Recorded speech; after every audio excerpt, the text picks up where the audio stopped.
हरे कृष्णा सगळ्यांना. भगवद्गीता अध्ययनाचा आजचा आपला 18वा दिवस, शेवटचा दिवस, 18वा अध्याय.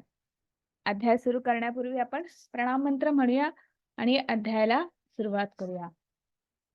ओम नमो भगवते वासुदेवाय. ओम नमो भगवते वासुदेवाय. ओम नमो भगवते वासुदेवाय. गुरुर्ब्रह्मा गुरुर्विष्णू गुरुर्देवो महेश्वर गुरु साक्षात परब्रह्म तस्मै श्री गुरवे नमः.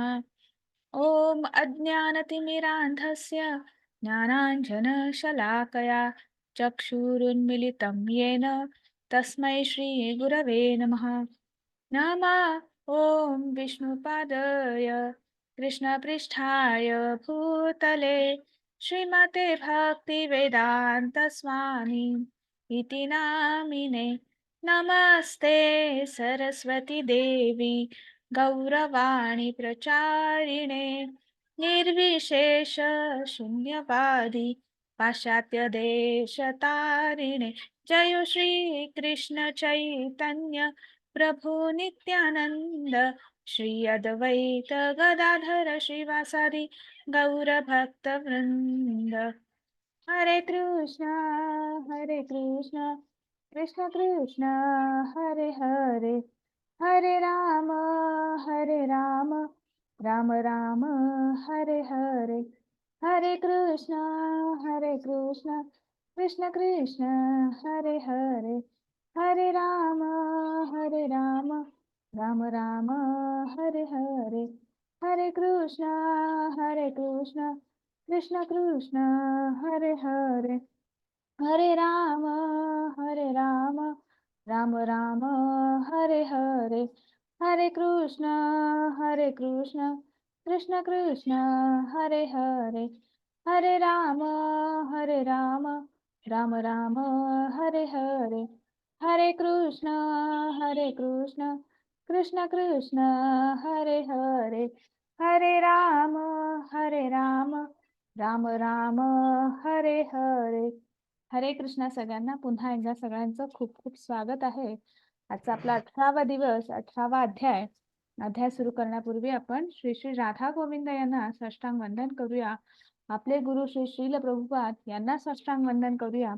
नामनिष्ठ दास प्रभू ज्यांच्यामुळे आपण ऑनलाईन भगवद्गीता शिकण्याचा आनंद घेत आहोत आणि आजचा बोलता बोलता आपला शेवटचा दिवस आला, 18वा दिवस आला आणि त्यांची जी संकल्पना आहे ती प्रत्यक्षात उतरवणारे आपले सर्व कृष्ण सेवक, त्यांच्यामुळे आपली ही 43वी बॅच ही उत्तम पद्धतीने पार पडलेली आहे. तर अशा सर्व कृष्ण सेवकांना आपण वंदन करूया आणि पुढे जाऊया.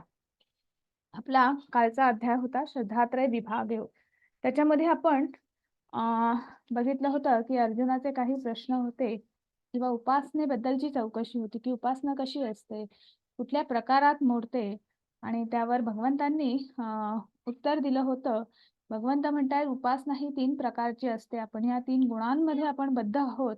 त्यामुळे आपण ज्या पद्धतीने आपला भाव जसा आपली श्रद्धा तशी त्या त्या प्रकाराची आपली उपासना मोडते आणि त्यामुळे आपण सकाम भक्ती करतो. आपण भौतिकवादी असतो. रजोगुणी जे लोक असतात ते भौतिकवादी असतात. त्यामुळे त्यांची जी भक्ती जी असते किंवा त्यांची उपासना जी असते, भक्ती म्हणण्यापेक्षा त्यांची जी उपासना असते, तर ती जी असते ती सकाम भक्ती असते आणि सकाम उपासना असते असं आपण म्हणू शकतो. जे सात्विक किंवा सत्वगुणशील असतात त्यांची जी उपासना असते ती ज्ञानीमध्ये मोडली जाते किंवा त्यांची जी भगवंत कोण आहेत, आपण कोण आहोत ही जाणण्याची जी जिज्ञासी वृत्ती असते आणि त्यामुळे ते ज्ञानीमध्ये मोडले जातात. आणि सगळ्यात शेवटी जे सत्वशील असतात, जसं जसे हळूहळू अंतर्बाह्य शुद्धीकरण होत जातं तसं तसं जशी जशी आपली आध्यात्मिक प्रगती होत जाते तसं तसं सत्वशीलपणा वाढत जातो आणि हळूहळू भगवंतापर्यंत आपण भगवंतामधला जो श्रद्धा आहे, भाव आहे, तो वाढत जातो. आणि मग त्याचं त्या सगळ्या गोष्टींचं रूपांतर किंवा हळूहळू ते टप्पे पार पडत कडत भक्तियोग हा श्रेष्ठ योग सांगितलेला आहे. आणि जसे जसे भगवंताबद्दल, त्या नामाबद्दल आपण प्रेम वाटू लागतं, आपल्याला तो सहज भावना येते भगवंताबद्दलची आणि ती जी भावना आहे किंवा ते जे प्रेम आहे आणि तेच म्हणजे तो असा जो कोणी असतो त्याला भक्त असं म्हटलेलं आहे. आणि असेच 3 प्रकारची उपासना आणि मग त्यांच्या मग 3 प्रकारामध्येच आपलं जे काही कर्म असतं, ते कर्म सुद्धा त्याच प्रकारांमध्ये मोडलं जातं. त्या कर्मामध्ये आपलं मग यज्ञ कर्म असेल, यज्ञ कर्मामध्ये आपला आहार सुद्धा आहे, नित्य आहार जो आहे, मग त्याचेही 3 प्रकार आहेत.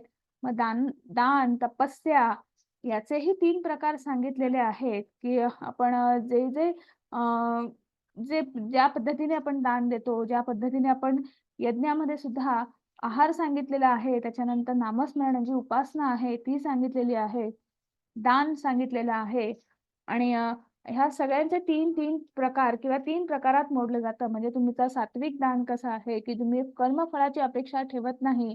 तर ती कुठलंही तुमचं जे कर्म असेल, ते आहे सात्विक कर्म आहे. तुम्ही जर भौतिकवादी असाल, तर तुमचं प्रत्येक कर्म जे आहे, मग ती उपासना असेल, तो आहार असेल, ते तपाचे प्रकार असतील, ते दान तुम्ही करत असाल, दानविधी करत असाल, तर ते सुद्धा जे काय आहे, ते अ, रजोगुणात बोललं जातं किंवा राजसी म्हटलं जातं आणि तमोगुणामध्ये किंवा तामसी जे असतात, त्यांच्यामधली जी यज्ञविधी सुद्धा जो शास्त्राला धरून नसतो, त्याच्यानंतर जो दान आपण करतो, तर ते सुद्धा अज्ञानातनं आलेलं असतं, अज्ञानातनं आलेलं असतं आणि अशा प्रकारचा त्यांचा आहार सुद्धा जो असतो, तो तसाच अपवित्र असतो. आणि अशा प्रकारे तामसी प्रकारात मोडलं जातं आणि मग सगळ्यात शेवटी आपल्याला भगवंतांनी सांगितलं आहे, की तुम्ही कुठलंही कर्म करताना किंवा तुम्ही कुठलेही विहित कर्म करताना जेव्हा ओम तत्सत किंवा हरी ओम तत्सत या 3 शब्दांचं उच्चारण करतात, तेव्हा हे 3 शब्द किंवा हे ते 3 गोष्टी ज्या आहेत किंवा ह्या 3 शब्दांमध्ये आपण जेव्हा मंत्र म्हणून आपण एखादं आपलं दान करतो, आपण एखादं आहार घ्यायला सुरुवात करतो, कुठलंही तुम्ही कर्म करतात, तेव्हा ते भगवंताला अर्पण होतं. त्यातलं आपलं जे आपल्यामधला जो कर्तेपणाची भावना असते किंवा आपली जी कर्मफळाची अपेक्षा असते, ती आपली निघून जाते आणि ते कर्म आपण भगवंताला अर्पण करतो आणि म्हणून ओम तत्सत ह्या 3 मंत्रांचा किंवा ह्या 3 शब्दांचं उच्चारण करून जर कर्म केलं, तर ते आपल्याला निश्चितच फलदायी होतं, असं भगवंत सांगतात. आणि मग 17वा अध्याय संपला किंवा 17व्या अध्यायापर्यंत जवळ-जवळ आपली संपूर्ण भगवद्गीता किंवा तत्वज्ञान जे आहे, ते संपलेलं आहे. मग 18वा अध्याय का सांगितला किंवा 18वा अध्याय भगवंतांना सांगावासा का वाटला? तर जसा दुसरा अध्याय जो आहे, तो गीतेचा सारांश किंवा सार त्याच्यामध्ये आपले जे इंद्रिय विषय आहेत किंवा त्याच्या संकल्पना आणि त्याबद्दल भगवंतांनी मुद्दे मांडलेले आहेत. तसा त्याबद्दलचा सारांश सांगितलेला आहे. तसा जो संपूर्ण भगवद्गीतेमध्ये जो उपदेश केलेला आहे, त्या उपदेशाचा सारांश जो आहे, तो 18व्या अध्यायात सांगितलेला आहे आणि म्हणून 18वा अध्याय. आणि मग 18व्या अध्यायाचं नाव आहे मोक्ष संन्यास योग, त्यागाची पूर्णता. मग आजच्या अध्यायात आपल्याला काय बघायचं आहे, की आपण जे कर्म करतो, त्या कर्माद्वारे बंधनातून आपण कसं मुक्तता मिळवू शकतो किंवा त्याचं वर्णन आलेलं आहे. त्याच्यानंतर आपण जे कर्म करतो त्याचे 5 घटक आप सांगितलेलं आहे. त्याच्यानंतर 3 गुण सर्व काही नियंत्रित करतात. म्हणजे 14व्या अध्यायात आपण पाहिलं 3 गुणांबद्दल बोललो. कालच्या अध्यायात 3 गुणांबद्दल बोललो. आजच्या अध्यायात परत भगवंत सांगता आहेत. त्याच्यानंतर वर्णाश्रम धर्माद्वारे आपण पुन्हा वर्णाश्रम धर्माबद्दल आज भगवंत सांगता आहेत. म्हणजे गोपनीय ज्ञान आहे त्याबद्दल भगवंत बोलता आहेत. मग शुद्ध भक्ती काय आहे? कृष्ण भावनेत वावरणं म्हणजे काय? आपलं जीवन कृष्ण भावना भावित असणं किंवा आपली जीवनशैली जी आहे भगवद्गीतेचा मूळ उद्देशच तो आहे किंवा आपल्या जीवनाचा उद्देशच तो आहे, की आपण कृष्ण भावना भावित जीवन व्यतीत करणे. मग म्हणजे नेमकं काय? तर हे कुठेतरी आजच्या अध्यायात भगवंत सांगता आहेत. आणि सगळ्यात शेवटी हा जो संपूर्ण घाट घातलेला आहे, हे 18 अध्याय हे तत्वज्ञान ज्या ज्या गोष्टीमुळे ज्या कारणामुळे सुरू झालेलं होतं, तर तो निष्कर्ष जो आहे, तर त्याचं वर्णन सुद्धा इथे आलेलं आहे. आणि इथेच आपलं 18व्या अध्यायाचं संपूर्ण सारांश आपण बघणार आहोत किंवा लगेच सुरू करूया. संन्यासस्य महाबाहो त्वत्वम् इच्छामि वेदितुम् त्यागस्य च ऋषिकेश पृथक् केशिनिसूदन. हरे कृष्ण माताजी. हरे कृष्ण माताजी. अर्जुन म्हणाला, हे महाभाऊ ऋषिकेश, हे केशिनी सुदन, मला त्याग आणि संन्यासाचे तत्व जाणण्याची इच्छा आहे. हरे कृष्ण माताजी. हरे कृष्ण. मग आता इथे ऋषिकेश, ऋषिकेश म्हणजे आपण पाहिलेलं आहे की ऋषिकेश म्हणजे संपूर्ण इंद्रियांवर ज्याने नियंत्रण मिळवलेले आहे, इंद्रियांवर विजेता जो आहे तो ऋषिकेश. भगवान श्रीकृष्ण त्यांना सांगता आहेत की मी मला त्याग आणि इच्छा हे जाणून घ्या, सॉरी, त्याग आणि संन्यास हे जाणून घ्यायचं आहे किंवा हे नेमकं काय आहे, याच्यातला फरक काय आहे. आणि मला समजलं आहे की त्याग काय आहे, संन्यास काय आहे, पण त्यातला नेमका फरक मला समजत नाही आहे. आणि ही जी शंका जी आहे, म्हणजे प्रत्येक शंकेला अर्जुनांनी असुराप्रत त्याचं वर्णन केलेलं आहे. आणि म्हणून इथे केशी नावाचा जो असुर होता त्याचं केशिनी सुदन म्हणजे भगवंतांनी केशी नावाच्या असुराचा वध केला होता आणि म्हणून त्यांना केशिनी सुदन म्हणतात की माझ्यामध्ये सुद्धा जी शंका आहे किंवा शंकेला असुर असं म्हटलेलं आहे, त्याची उपमा दिलेली आहे, तर त्याचं सुद्धा तुम्ही जे आहे ते मला तुम्ही त्याचं निराकरण करा किंवा माझ्यामध्ये असलेली जी शंका आहे ते अज्ञान आहे, त्याचा ज्ञानरूपी शस्त्राने तुम्ही वध करा, असं इथे अर्जुन म्हणता आहेत. आणि मग पुढे भगवंत सांगता आहेत, कामान्यां कर्मणां न्यासं संन्यासं कवयो विदु सर्व कर्म फल त्यागम प्राहुस्त्यागम विचक्षणा. हरे कृष्ण माताजी. हरे कृष्ण. श्री भगवान म्हणाले, भौतिक इच्छांवर आधारलेल्या कर्माचा त्याग त्याला विद्ववज्जन संन्यास असे म्हणतात आणि सर्व कार्याच्या फलाचा त्याग करण्याला बुद्धिमान लोक त्याग असे म्हणतात. हरे कृष्ण माताजी. हरे कृष्ण. मग आपल्याला माहिती आहे निर्विशेषवादी तर्कवादी लोक जे आहेत की ज्याला विद्वज्जन सुद्धा म्हटलेलं आहे, तर त्यांच्या काही समज आहेत आणि मग त्याच्यावर त्यांनी असे अशा पद्धतीने त्यांनी जे आपल्या ह्या सगळ्यांना सांगण्याचा प्रयत्न केला आहे. तर असं म्हणतात की त्याच्यामध्ये काही लोकांचा असा विश्वास आहे की भौतिक इच्छांवर आधारलेल्या कर्माचा त्याग म्हणजे आपण ज्या भौतिक साठी किंवा आपलं जे जीवन जे आहे ते भौतिक इच्छांच्या पूर्तीसाठी, तृप्ततेसाठी जो जीवन व्यतीत करतो, असं कर्माचाच त्याग करायचा त्याला संन्यास असं म्हटलेलं आहे. आणि सर्व कार्याच्या फलाचा त्याग करणाऱ्याला म्हणजे कुठलंच कार्य करायचं नाही, कर्मच करायचं नाही, तर त्याला त्याग असं त्याला कुठेतरी संन्यास म्हणता आहेत. आणि काही जण असे आहेत की आपण सगळं कर्म करायचं, पण त्या कर्माच्या फळाचा त्याग करायला त्याग असं म्हटलेलं आहे. तर असे दोन प्रकार बऱ्याच जणांनी सांगितलेले आहेत. तर आपण अजून पुढे भगवंतांना काय वर्णन करता आहेत बघूया. हरे कृष्ण. हरे कृष्ण माताजी. काही विद्वज्जन घोषित करतात की सर्व प्रकारच्या सकाम कर्मांना दोषपूर्ण समजून त्याग गेले पाहिजे, परंतु इतर विचारवंतांचे असे म्हणणे आहे की यज्ञ, दान, तप अशा कर्माचा कधीही त्याग करू नये. हरे कृष्ण माताजी. हरे कृष्ण. मग इथे आपण पाहिलं की जे भौतिक इच्छांवर आधारित आहे किंवा आपण ह्या भौतिक सृष्टीमध्ये किंवा भौतिक निसर्गामध्ये आपण आहोत आणि आपण त्या पद्धतीने आपली कर्म आपण करत असतो आणि त्यामुळे त्या कर्माचा त्याग, मग त्याच्यामध्ये मग सर्वच कर्म आली की नाही. आणि म्हणून इथे भगवंत सांगतात किंवा काही जण असं म्हणतात की तुम्ही कर्माचा त्याग करण्यापेक्षा तुम्ही आणि ते त्याच्या फळाचा त्याग करा आणि यज्ञ, दान आणि तप अशी ही जी विहित कर्म जी आहेत त्याचा कधीही त्याग करू नये.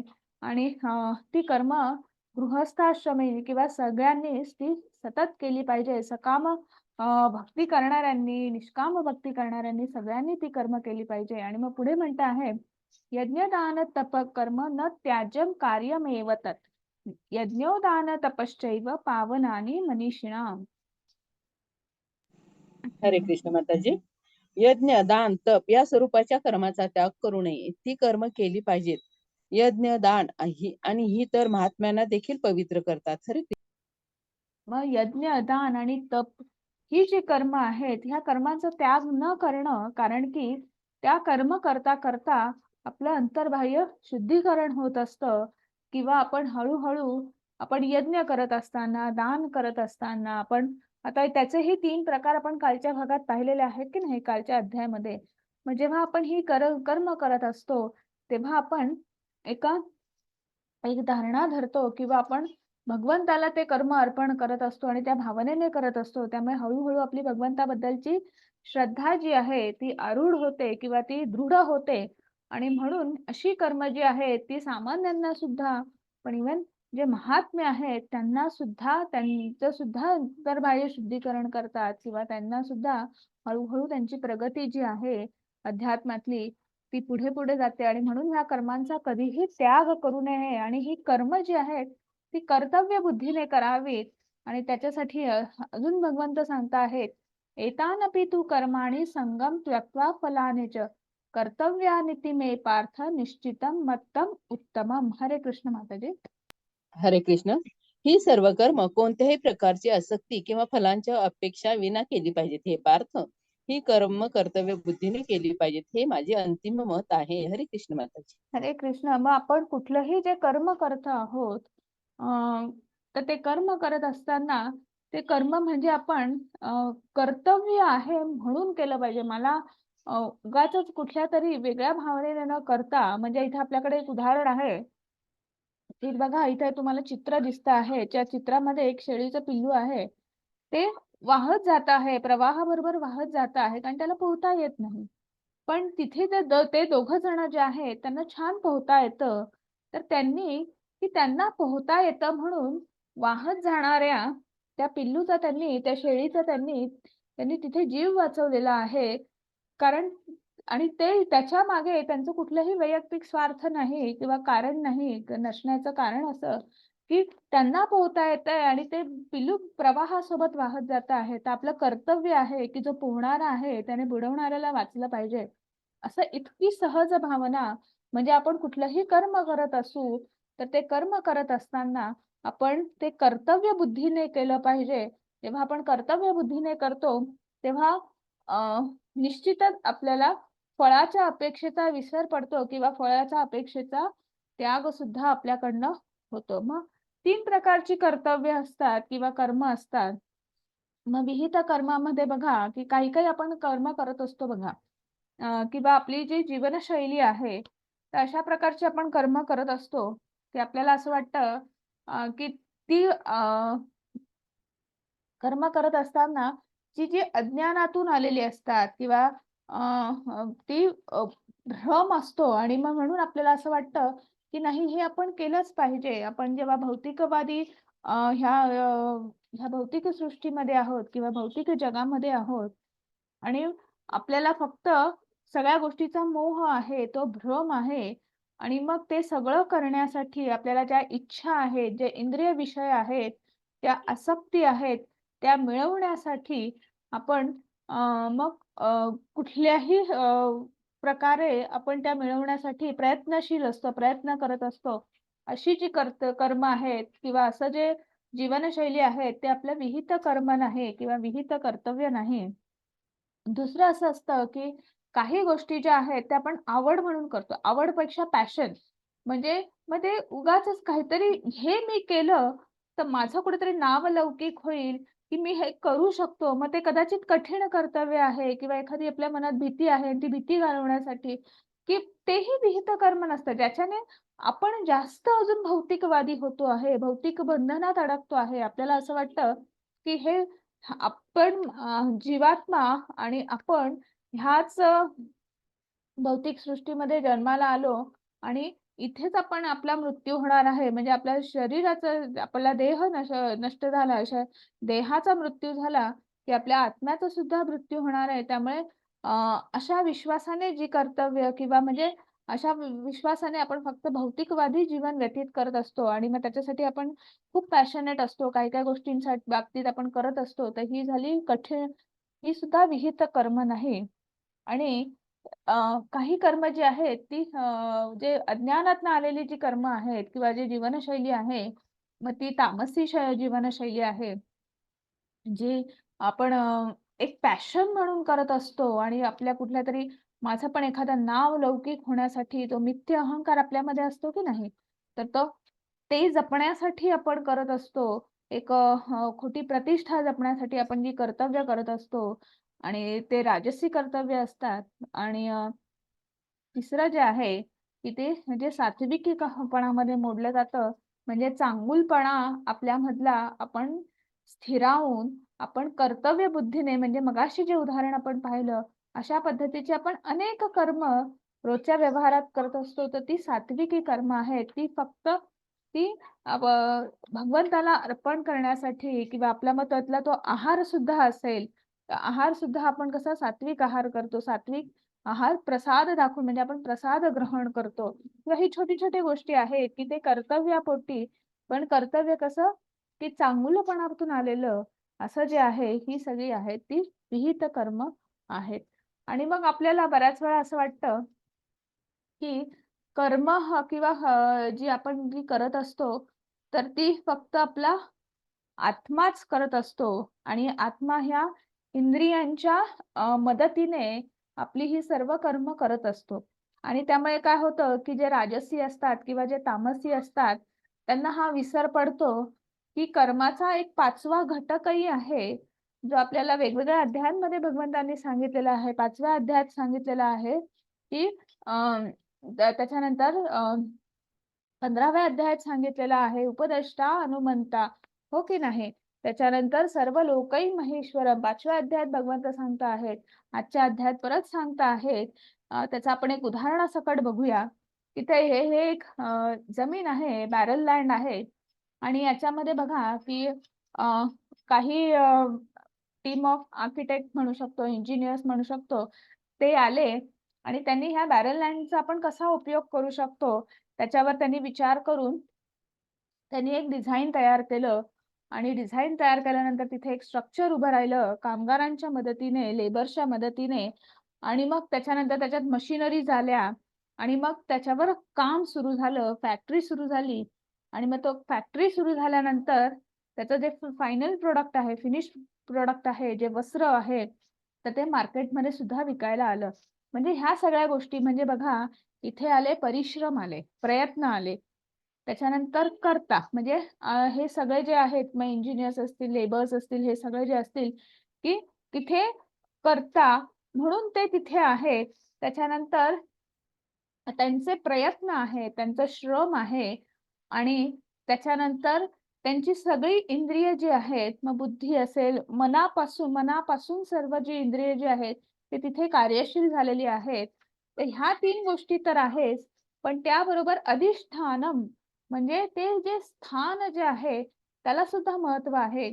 त्यामुळे ते सुद्धा एक घटक आहे आणि सगळ्यात शेवटी उपदेष्टा हनुमंता.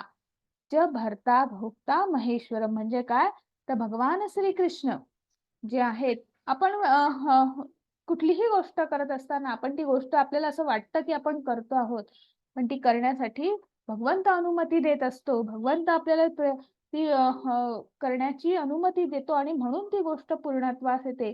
इच्छा व्यक्त करायचं काम जीवाचं आहे. पण त्याचं अप्रूव्हल देण्याचं काम भगवंताचं आहे आणि म्हणून तो प्रकृतीला निर्देश देतो आणि ते काम पूर्ण होतं. असे ह्या 3 घटकांनी आणि म्हणून इथं म्हटलेलं आहे भगवंतांनी, की जी 5 कारणं आहेत, की ज्याच्यामुळे कुठलंही कर्म जे आहे किंवा कुठलंही कार्य सिद्धीस पडतं किंवा कार्य सिद्धीस जाणे आपण म्हणतो की नाही. मग 5 घटक आहेत. मग कर्ता म्हणून आपण सगळे आहोत. मग ते इथे टीम ऑफ आर्किटेक्चर्स असतील, लेबर्स असतील सगळे. त्याच्यानंतर सगळ्यात महत्त्वाचं म्हणजे स्थान, अधिष्ठानम ते महत्त्वाचं आहे. त्याच्यानंतर जे कर्ता आहेत त्यांची इंद्रिय, सर्व इंद्रिय मनापासून 5 इंद्रिय म्हणजे अशी सगळी 6 इंद्रिय त्यांची तिथे काम करता आहेत. बुद्धी तिथे त्यांची काम करते आहे आणि सगळ्यात महत्त्वाचं म्हणजे त्यांचे प्रयत्न आहेत, त्यांचे श्रम आहेत आणि ह्या सगळ्यावर एक मोठा नियंत्रक, एक अप्रूव्हल देणारा उपदेष्टा, हनुमंता भगवंत आहे. आणि म्हणून ते कार्य जे आहे ते सिद्धीस जात आहे. म्हणून ती फॅक्टरी सुरळीत पार चालू आहे आणि त्याचं जे काही फायनल प्रॉडक्ट आहे, वस्त्र जे आहे ते मार्केटमध्ये आलेलं आहे. अशा प्रकारे भगवंत सांगतात, की कुठल्याही कर्म पूर्ण करण्यासाठी 5 कारणं आहेत. आणि मग पुढे भगवंत म्हणत आहेत, हरे कृष्ण माताजी. हरे कृष्ण. म्हणून या 5 कारणांचा विचार न करता ज्याला वाटते की तो एकमेव करत आहे तो क्वचितच मूर्ख आहे व तो गोष्टींना यथार्थ रूपात पाहू शकत नाही. हरे कृष्ण माताजी. हरे कृष्ण. मग एखाद्याला असं वाटतं आणि मिथ्या अहंकार असतो ना, तो आपल्या सगळ्यांमध्ये आहे. मग त्याला असं वाटतं की ह्या 5 म्हणजे तो ह्या 5 कारणांचा विचारच करत नाही. आपण म्हणतो ना, मी केलं, माझ्यामुळे झालं. आता मगाचं उदाहरण पाहिलं तर तो आर्किटेक्ट म्हणेल, मी डिझाइन तयार केलं म्हणून फॅक्टरी उभी राहिली. तो इंजिनिअर म्हणेल, मी स्ट्रक्चर तिथं उभं केलं म्हणून फॅक्टरी उभी राहिली. कामगार म्हणेल, मी तिथं राबलो म्हणून ते प्रॉडक्ट तयार झालं. म्हणजे असे अनेक प्रत्येक जणाला असं वाटत असतं, की मी म्हणजे आपल्या प्रत्येकामध्ये जो मिथ्य अहंकार आहे तो डोकावत असतो आणि म्हणून आपण कोणतरी वेगळे आहोत. आपण भगवंतापेक्षा वेगळे आहोत. आपण ती द्वैताची भावना, अहंकार जो आहे तो तयार करत असतो आणि असा जो कोणी असतो, विचार करणारा असतो, तो मूर्ख आहे, तो मूढ आहे, असं भगवंत म्हणतात. कारण तो यथार्थ पाहत नाही. म्हणजे तो 360 अँगलने कुठलाही विचार करत नाही. त्याची बुद्धी किंवा त्याची विचार करण्याची क्षमता कशी आहे? आपण तो यथार्थ पाहत नाही. म्हणजे आपण म्हणतो की नाही त्याची घोड्याची नजर आहे. तो फक्त तेवढंच बघतो, तेवढंच दिसतं त्याला. तर असे हे लोकं असतात. आणि मग पुढे भगवंत म्हणत आहेत, हरे कृष्ण माताजी. हरे कृष्ण. ज्ञान, ज्ञेय आणि ज्ञाता ही 3 कर्माला प्रेरणा देणारी कारणे होत. इंद्रिय, कर्म आणि कर्ता हे 3 कर्माचे घटक आहेत. हरे कृष्ण माताजी. हरे कृष्णा. मग आता आपण जे कर्म सिद्धी जाण्यासाठी 5 गोष्टी जशा घटक आहेत, तसं ती कर्म करण्यासाठी एक प्रेरणा लागते. तर मग ती प्रेरणा काय आहे? ज्ञान, ज्ञेय आणि ज्ञाता. मग ज्ञान म्हणजे काय? त्या गोष्टीबद्दलची असलेली आपल्याला माहिती. हो की नाही? ज्ञेय म्हणजे की काय नेमकं करायचं आहे? काय जाणून घ्यायचं आहे? किंवा तर ते जे आहे ते म्हणजे ज्ञेय आणि ज्ञाता म्हणजे काय? की जो हे जाणून घेतो किंवा जो हे करतो म्हणजे कर्ता आपण थोडक्यात म्हणू शकतो. तर ही कर्माला प्रेरणा देणारी 3 कारणं आहेत. म्हणजे बघा, की कुठलीही गोष्ट जी आहे ती सुप्त पद्धतीने आपण करतो म्हणजे प्रेरणा आधी तयार होते आणि मग कर्म होतं. म्हणजे साधी-साधी उदाहरणं आहेत, की तुम्हाला जर साधं बाजारात जायचं असेल, तर आधी तुम्ही मनाने बाजारात जाता. म्हणजे ते कर्म जे आहे, ते तुम्ही मनाने पूर्ण करतात. म्हणजे मग बाजारात जायचं मग आपल्याला काय आणायचंय? 2 भाज्या घ्यायच्या आहेत. मग आधी पिशवी घेतली पाहिजे 2 भाज्यांना, पैसे घेतले पाहिजेत. मग काय चष्मा, गॉगल काय घ्यायचं ते घ्यायचं. मग चप्पल म्हणजे हे सगळं विचाराने आणि आपण त्या पद्धतीने आणि मग भाजी घेता-घेता मग येताना हे काम करायचं आहे, ते काम करायचं आहे, असं सगळं आपण मग तिथे चाललोच आहे तर याचे पैसे द्यायचे आहेत का? हे पण वस्तू घेऊन येतो. दूध संपलंय, दूध आणतो. दही संपले म्हणजे हे सगळं आपण आधी मनामध्ये ही सगळी जी आहे, ती सगळं आपण मनामध्ये सुप्त पद्धतीने आपण ते कर्म जे आहे ते पूर्ण करतो आणि मग इंद्रिय आपले ते कर्म करतात. मग आपलं इंद्रिय, कर्म आणि कर्ता. कर्ता म्हणजे स्वतः आपण ते कार्य जे आहे ते कर्म जे आहे ते पार पाडतो, ते तडीस नेतो आणि म्हणून प्रेरणा देणारं जे सुप्त सुप्त पद्धतीने आधी जे कर्म होतं, ती जी प्रेरणा जी आहे, त्याचे सुद्धा 3 प्रकार आहेत. ज्ञान, ज्ञेय आणि ज्ञाता. आणि ते कर्म पूर्ण होण्यासाठी सुद्धा 3 घटक आहेत. मग आपले इंद्रिय आहेत. त्याच्यानंतर आपलं कर्म म्हणजे स्वतः कर्म आणि ती कर्ता म्हणजे आपण ते कर्म पूर्ण करता आहोत आणि म्हणून हे कर्माचे 3 घटक आहेत. मग आता बघा, की आपली रोजच्या जीवनशैलीमध्ये आपण इथे एक तुम्हाला सांगितलेलं आहे किंवा एक काय म्हणू शकतो स्वमूल्यांकन आहे. आता आपण 3 गुणांबद्दल आपण ऐकलेलं आहे. 3 वेगवेगळ्या अध्यायांमध्ये आपण पाहिलेलं आहे. कर्ता, कर्म ह्या गोष्टींबद्दल आपण ऐकलेलं आहे आणि हे सगळं भगवंत सांगत असताना आपण आपलं जीवनशैली कशी आहे, तर त्याबद्दल इथे एक स्वमूल्यांकन आहे. ते स्वमूल्यांकन हे ह्या श्लोकांच्या आधारावरच केलेलं आहे. तर याच्यामध्ये तुम्हाला 3 गुण द्यायचे आहेत. 3, 2, 1. तर तुम्ही स्वतःचं मूल्यांकन स्वतःच करायचं. प्रत्येक स्लाइडमध्ये प्रत्येक श्लोकाचा अर्थ दिलेला असेल आणि त्याच्यामध्ये आपण असं वागतो का? का आपण कसं वागतो? मग आपण त्या पद्धतीने वागत असू तर 3 गुण द्या. दुसऱ्या पद्धतीने वागत असू तर 2 गुण द्या. तिसऱ्या पद्धतीने वागत असेल तर 1 गुण द्या आणि अशा पुढच्या 7-8 स्लाइड्स आहेत आणि मग ते गुण ॲड करत राहा आणि मग सगळ्यात शेवटी आपण बघूया कोणाला किती गुण मिळाले. ठीक आहे? मग आता सुरुवात करूया. तर 3 प्रकारचं ज्ञान आहे. ज्ञानाचे सुद्धा 3 प्रकार आहेत. हरे कृष्ण माताजी. मस्त आहे. हरे कृष्ण. भौतिक स्वरूपाच्या पद्धतीवर आधारित 3 प्रकारचे ज्ञान.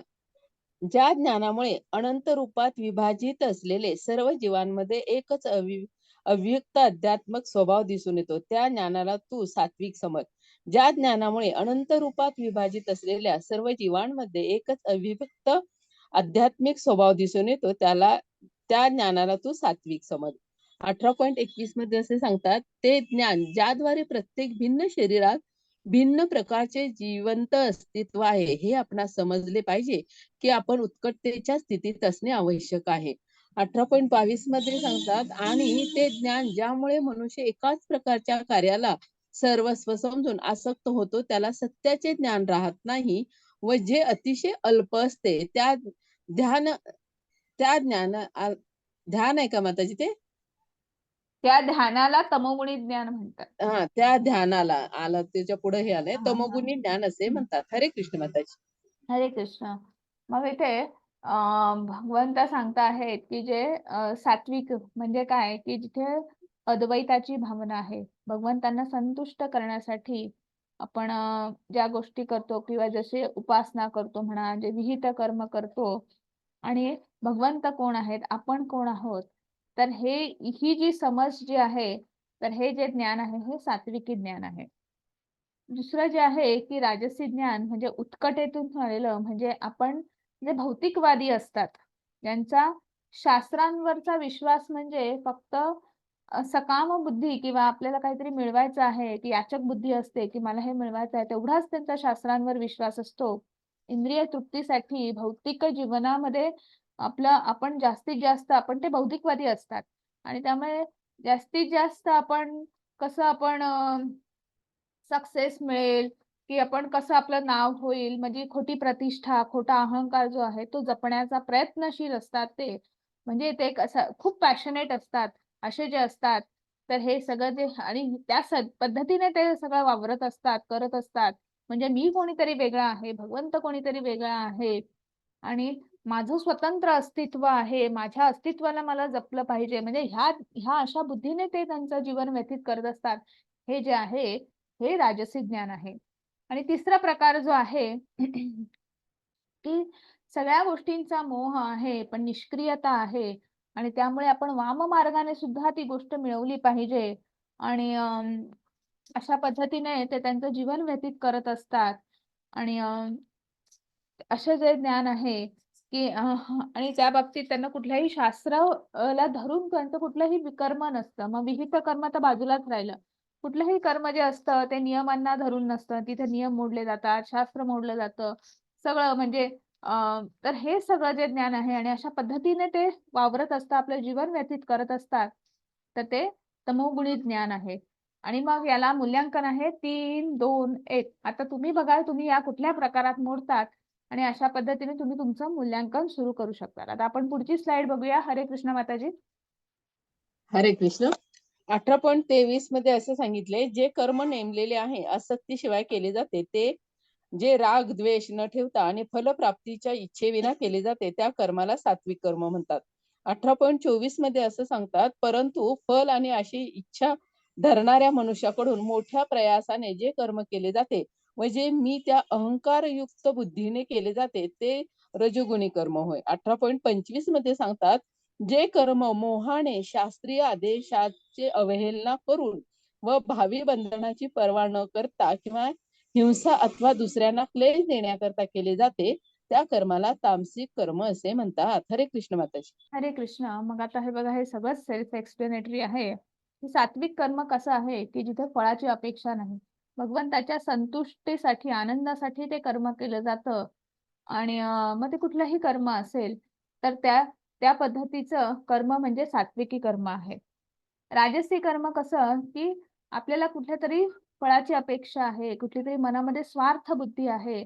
मग आपण एखाद्याला मदत सुद्धा करतो, किंवा आपण रस्त्याने जात असतो, एखाद्याला आपण त्याच्याशी अगदी आवर्जून बोलतो, त्याला स्माईल देतो, किंवा एखाद्याकडे आपण दुर्लक्ष करतो. म्हणजे ह्या छोट्या-छोट्या गोष्टी आहेत, की जिथे आपल्याला स्वार्थ बुद्धी आहे, किंवा ज्याच्याकडनं आपल्याला काहीतरी मिळणार आहे, त्याच्याशी छान वागायचं, आणि ज्याचा आपल्याला काहीच उपयोग नाही, त्याच्याकडे दुर्लक्ष करायचं, कुठल्यातरी अहंकार बुद्धीने त्याच्याशी वागायचं. हे सगळं जे आहे हे रजोगुणी कर्म आहे.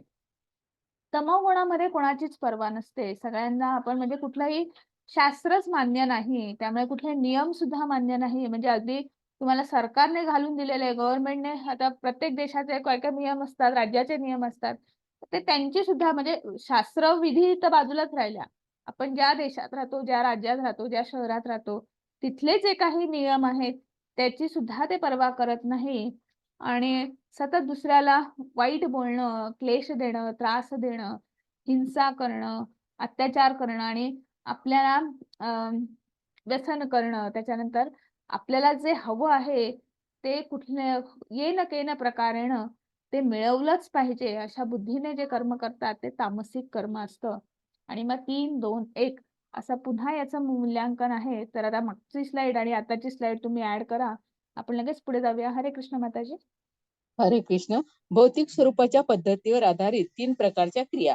18.26 मध्ये सांगतात, जो मनुष्य प्राकृतिक गुणांचा संगण करता मिथ्या अहंकाराविना निश्चयाने आणि उत्साहाने यशापयश यामुळे विचलित होतात आपले कर्म करतो, त्याला सात्विक कर्ता असे म्हटले जाते. 18.27 मध्ये जातात, जो करता कर्म आणि कर्म फलप्राप्ती आसक्त होऊन फळांना बघू इच्छितो आणि जो लोभी, शाळू, अपवित्र व सुख दुःखामुळे विचलित होणारे असतो, त्याला रजोगुणी असे कर्ता म्हणतात.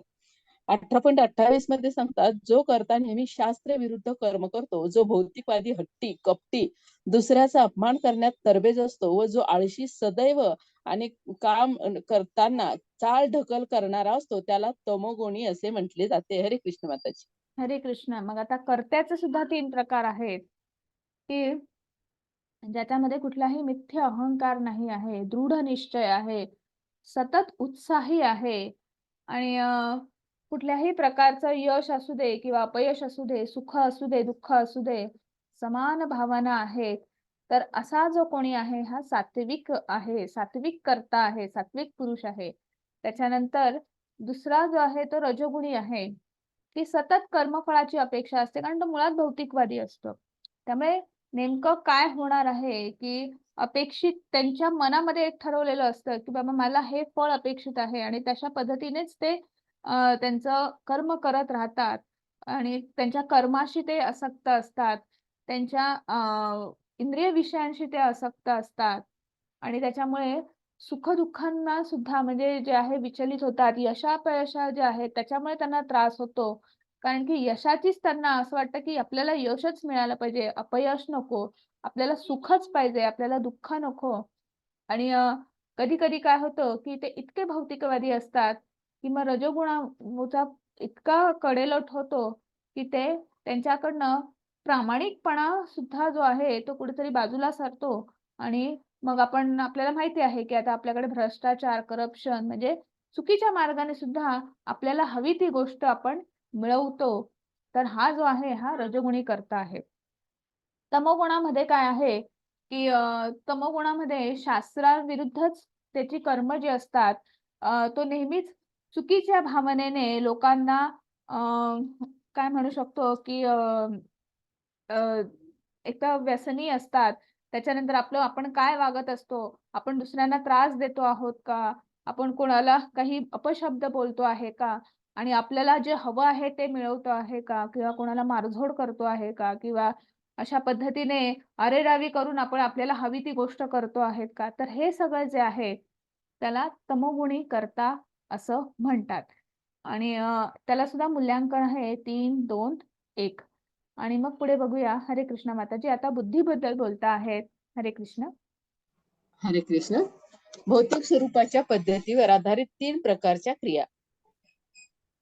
18.30 मध्ये सांगतात, हे पार्थ, या बुद्धीद्वारे मनुष्य प्रवृत्ती आणि निवृत्ती काय आणि सहकार्य, भय आणि निर्भय बंधन आणि मोक्ष यांना जाणतो, ती सात्विक बुद्धी होय. 18.31 मध्ये असे सांगतात, की हे पार्थ, जी बुद्धी धर्म आणि अधर्म, कार्य आणि सहकार्य यामधील भेद जाणू शकत नाही, ती राजसी बुद्धी होय. 18.32 मध्ये असे सांगतात, भ्रम आणि अंधकाराच्या प्रभावामुळे जी बुद्धी धर्माला व अधर्माला धर्म समजते आणि सदैव विपरीत मार्गाने कार्य करते, ती बुद्धी म्हणजे तामसिक बुद्धी होय. हरे कृष्ण माताजी. हरे कृष्ण. मग आता इथे म्हटलं आहे, की सात्विक बुद्धी जे ज्यांची सात्विक बुद्धी असते की नाही, ज्यांची विचार क्षमता ते यथार्थ बुद्धीने बघतात. जसं आपण पाहिलं मगाशी यथार्थ बुद्धी म्हणजे 360 अँगल्सने बघतात. आणि त्यामुळे काय असतं, की सात्विक बुद्धी जी असते ती क्रिस्टल क्लिअर असते. भगवंत, आपण, जीवात्मा, परमात्मा ह्यांची त्यांना जाणीव आहे, त्यांना माहिती आहे. प्रवृत्ती आणि निवृत्ती म्हणजे बद्ध जीव आणि मुक्त जीव, मुक्त आत्मा म्हणजे काय यातला फरक माहिती आहे. आणि आपलं हे शरीर जे आहे, ते शरीररूपी यंत्र जे आहे म्हणजे 13वा अध्याय, तर हे ज्याला माहिती आहे आणि अशा पद्धतीने जी बघते आणि त्या पद्धतीने तिचं जीवन व्यतीत करते, अशी जी बुद्धी जी आहे ही सात्विक बुद्धी आहे. दुसरं आहे राजसी बुद्धी. राजसी बुद्धी कशी आहे, की अ, त्यांना धर्म अधर्मामधला अ, आधी भेद माहिती असतो. पण नंतर कसं होतं, की त्या आसक्ती, ते विषय इच्छा एवढ्या असतात, ती पॅशन इतकी असते, त्या सक्सेसच्या मागे इतकं धावायचं असतं, की धर्म आणि अधर्मामधली जी पुसटची रेषा आहे, ती कुठेतरी धूसर होते किंवा ती त्यातला भेद जाणेनासा होतो आणि मग आपण त्या भौतिकवादी राजसी लोकं हे भौतिकवादी असतात. त्यांना म्हणजे ते गोष्टींच्या ते इतके पॅशनेट असतात, इतके उत्कट असतात आणि तशा पद्धतीनेच त्यांचे विचार मग असतं, की ते इंद्रिय विषय, त्या इंद्रिय इच्छापूर्तीसाठी मग ते कदाचित हळू-हळू वाममार्गाला सुद्धा जातात आणि म्हणून अशी जी विचार करणारी बुद्धी आहे, की योग्य-अयोग्याचा फरक जाणेनासा होतो त्यांना, अशी जी बुद्धी आहे ती राजसी आहे. तामसी बुद्धी जी आहे ती मुळातच भ्रम आणि अंधकाराच्या प्रभावामुळे तयार झालेली असते. त्यामुळे धर्म आणि अधर्म ह्या 2 गोष्टींमधला फरकच जाणत नाही आणि जो धर्म जो आहे त्याला अधर्म समजायचं आणि जो अधर्म आहे त्यालाच धर्म समजायचं आणि तशा पण म्हणजे जे चुकीचं वागणं जे आहे त्यांना ते चुकीचं वाटत नाही. त्यांना ते वागणं बरोबरच वाटतं.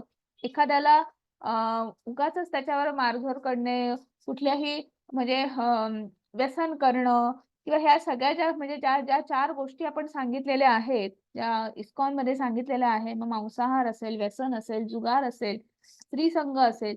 तर हे सगळं जे आहे, की हे इतकं की त्यांना ते योग्य वाटतं आणि तेच त्यांची तशाच पद्धतीची जीवनशैली असते आणि तशाच पद्धतीने ते वागत असतात आणि तसाच विचार करत असतात. ती जी बुद्धी जी आहे ती तामसिक बुद्धी आहे. मग त्याला परत 3, 2, 1 हे मूल्यांकन आहे. आपण एक-एक स्लाईड ॲड करत जातो आहोत. एक-एक मार्क ॲड करत जातो आहोत. पुढे आपण बघूया. आता निश्चयाबद्दल सुद्धा बोलता आहेत. हरे कृष्ण माताजी. हरे कृष्ण. भौतिक प्रकारच्या पद्धतीवर आधारित 3 प्रकारच्या क्रिया. 18.33 मध्ये सांगतात आणि अशा रीतीने जो मन, प्राण आणि इंद्रियाच्या क्रियांना संयमित करतो तो निश्चय म्हणजे सात्विक निश्चय होय. 18.34 मध्ये सांगतात परंतु हे अर्जुन या निर्धाराने मनुष्य धर्म, अधर्म आणि काम याच्या फळांना सतत असतो तो निश्चित राजसिक होय. 18.35 मध्ये सांगतात हे पार जी धृती, स्वप्न, भय, शोक, विषाद आणि मोहाच्या पलीकडे जाऊ शकत नाही ती दुर्बुद्धी म्हणजे धृती म्हणजे तामसी धृती होय. हरे कृष्ण माताजी. हरे कृष्णा. मग आता इथे निश्चय म्हटलेला आहे. मग सात्विकी निश्चय कसा असतो, की कधी-कधी आपल्याला इंद्रियांना, शरीराला थोडंसं आपल्याला त्रासदायक वाटतं किंवा त्यांना संयम करावा लागतो. म्हणजे आपण श्रेय आणि श्रेयस्कर आणि प्रेयस्कर म्हणजे श्रेय आणि प्रेय ह्या 2 गोष्टी, 2 संकल्पना आपल्याला माहिती आहेत. की सुरुवातीला आपल्याला त्रास होतो. कदाचित तो निश्चय केल्यानंतर म्हणजे आता जर तुम्हाला सांगितलं, की ब्रह्ममुहूर्ताला उठा, मंगल आरती अटेंड करा किंवा ब्रह्ममुहूर्ताला उठून तुम्ही नामजप करा. 16 आणि एका वेळी एका बैठकीत तुम्ही 16 माळा नामजप करा किंवा तुम्ही दिवसभरात 16 माळा जप करा. तर तर हे जे निश्चयाने करतात आणि मग त्याच्या सतत कदाचित कसं होईल, की तुम्हाला तुमच्या आहारावर नियंत्रण येईल, इंद्रियांवर आहारावर नियंत्रण म्हणजे इंद्रियांवर नियंत्रण किंवा ह्या गोष्टी करा, ह्या गोष्टी करू नका. म्हणजे थोडक्यात इंद्रिय विषय यांच्यावर जो नियंत्रण आणि आणतो आणि त्या गोष्टी सचोटीने करतो. म्हणजे नुसता 1 दिवस नाही, 1 दिवसाचे 8 दिवस, 8 दिवसाचा महिना, महिन्याचं वर्ष आणि वर्षानुवर्ष तो करतो आहे, दृढ निश्चयाने करतो आहे, तो सात्विक निश्चय. दुसरा जो आहे तो राजसिक निश्चय आहे, की आपली जे जीवनशैली जी आहे धर्म, अर्थ आणि काम ह्या अ, ह्याच याच्यावर तो व्यतीत करत असतो. पण ते करत असताना गृहस्थाश्रमी म्हणून तो कुठेतरी भौतिकवादी बनतो आणि प्रत्येक कर्म करत असताना त्याचा मला काय किती फायदा आहे, त्याचं फळ काय आहे आणि सतत तो त्या फळाच्या मागे असतो आणि मग जर फळ असेल, चांगलं असेल किंवा जेवढं जास्त, तेवढं त्याचं श्रम जास्त, तेवढा त्याचा निश्चय दृढ. पण त्याचं जर फळ काहीच मिळणार नाही आहे, ते डोळ्यांना दिसणारं नाही आहे किंवा त्याचा काही विशेष फायदा नाही आहे. मी नुसतीच त्याला मदत करतो, पण त्याचा काय मला उपयोग? आता मगासचं जर आपण उदाहरण घ्यायचं झालं, तर शेळीला मी वाचवलं. पण पुढे मग ती शेळी थोडीच मला उद्या परत मी बुडायला लागलो तर वाचवणार आहे किंवा अजून त्या शेळीचा मला उद्या माझ्या आयुष्यामध्ये काय उपयोग? असा जो निश्चयाने जो डळमळीत होतो आणि मग जिथे फळ नाही, जिथे तुम्हाला कुठल्याही गोष्टीचा काही फायदा नाही, तर तो निश्चय जो आहे तो डळमळीत असतो आणि जिथे फायदा आहे, तर तो इतका सचोटीने तो प्रयत्न करतो आणि अ, ती गोष्ट पूर्ण करण्यासाठी तो आपला पूर्ण वेळ सगळं आपले श्रम जे आहे, सगळे प्रयत्न जे आहेत, सगळे इंद्रिय जे आहेत त्याच्यावर तो अ, काय म्हणू शकतो आपण, की खर्च करतो. तर असा निश्चय जो आहे तो राजसिक निश्चय आहे. आणि जो तामसिक निश्चय म्हटलं किंवा तामसिक बुद्धी किंवा ती बुद्धी नसतेच, ती दुर्बुद्धीच असते. आणि मग त्यांचं कसं असतं, की समोर जसे परिस्थिती आहे, तशा परिस्थितीनुसार मग सुख असेल, तर सुख म्हणून सुख आलं, आनंद आला, मग त्यांच्या आनंद साजरा करण्याच्या पण पद्धती ज्या आहेत, तर त्यासुद्धा सगळ्या अ, अज्ञानातनंच आलेल्या पद्धती आहेत किंवा दुःख आलं, तर दुःखामध्ये इतकं शोक करायचा, की ते लोकं डिप्रेशनमध्ये सुद्धा जातात किंवा पुन्हा ते आनंद झाला म्हणून सुद्धा ते व्यसन करतात आणि दुःख झालं म्हणून सुद्धा ते लोकं व्यसन करतात. म्हणजे सगळं त्यांचं मुळात वागणंच जे असतं ते दुर्बुद्धीतूनच आलेलं असतं आणि ही जी बुद्धी जी आहे, ही तामसी बुद्धी आहे. त्यामुळे 3, 2, 1 अशा पद्धतीचं इथे परत मूल्यांकन आहे आणि मग सगळ्यात शेवटी सुख आहे. हरे कृष्ण माताजी. हरे कृष्ण माताजी.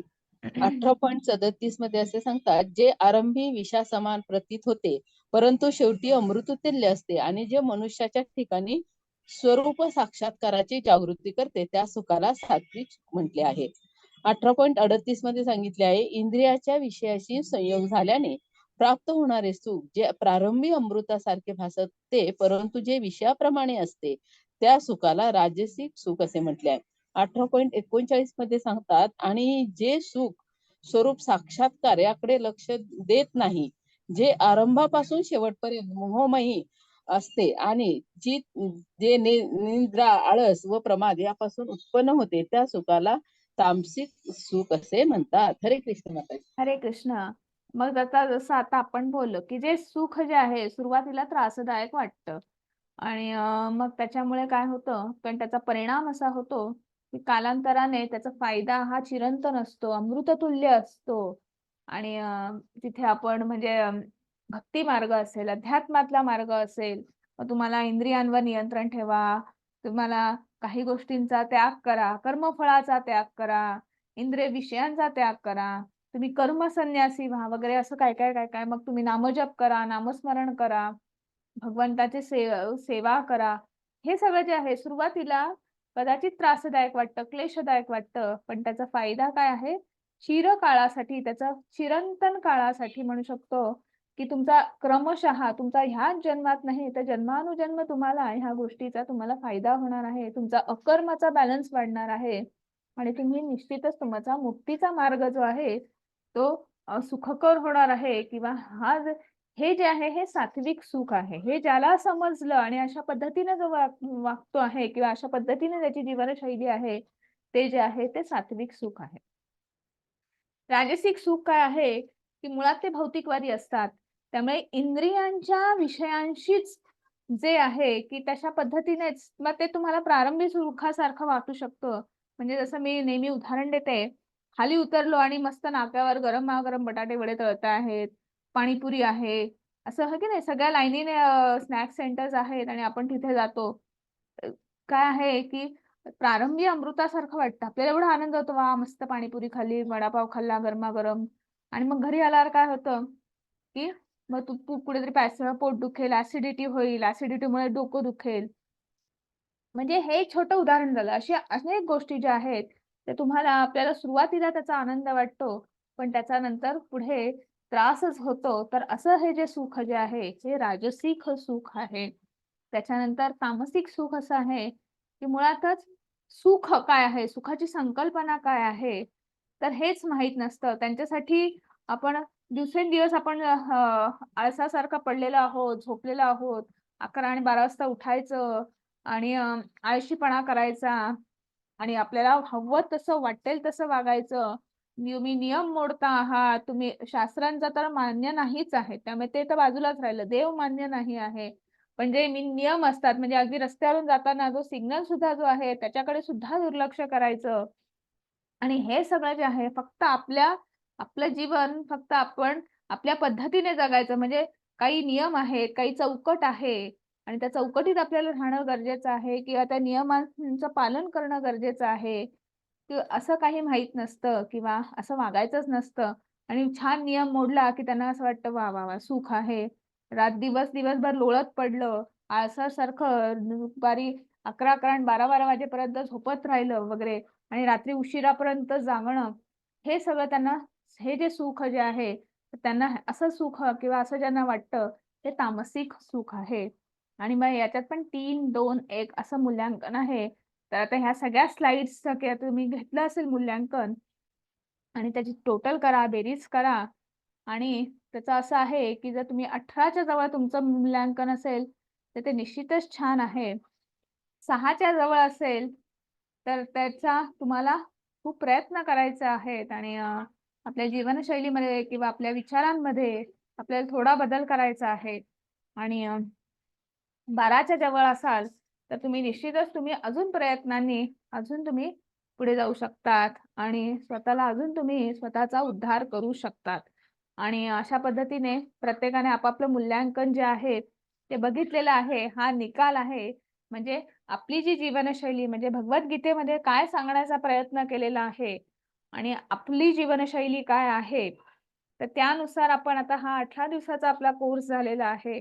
तर आपण त्यातला एक पॉइंट नॉट 1% जरी आपण त्याच्यामध्ये थोडा बदल करू शकलो, तरी सुद्धा ह्या 18 दिवसाच्या कोर्सचं किंवा आपण हे भगवद्गीतेचं आपण जे अध्ययन केलेलं आहे, त्याचं कुठेतरी फलित झालं किंवा असं आपण समजूया. लगेच पुढे जाऊया. हरे कृष्ण माताजी.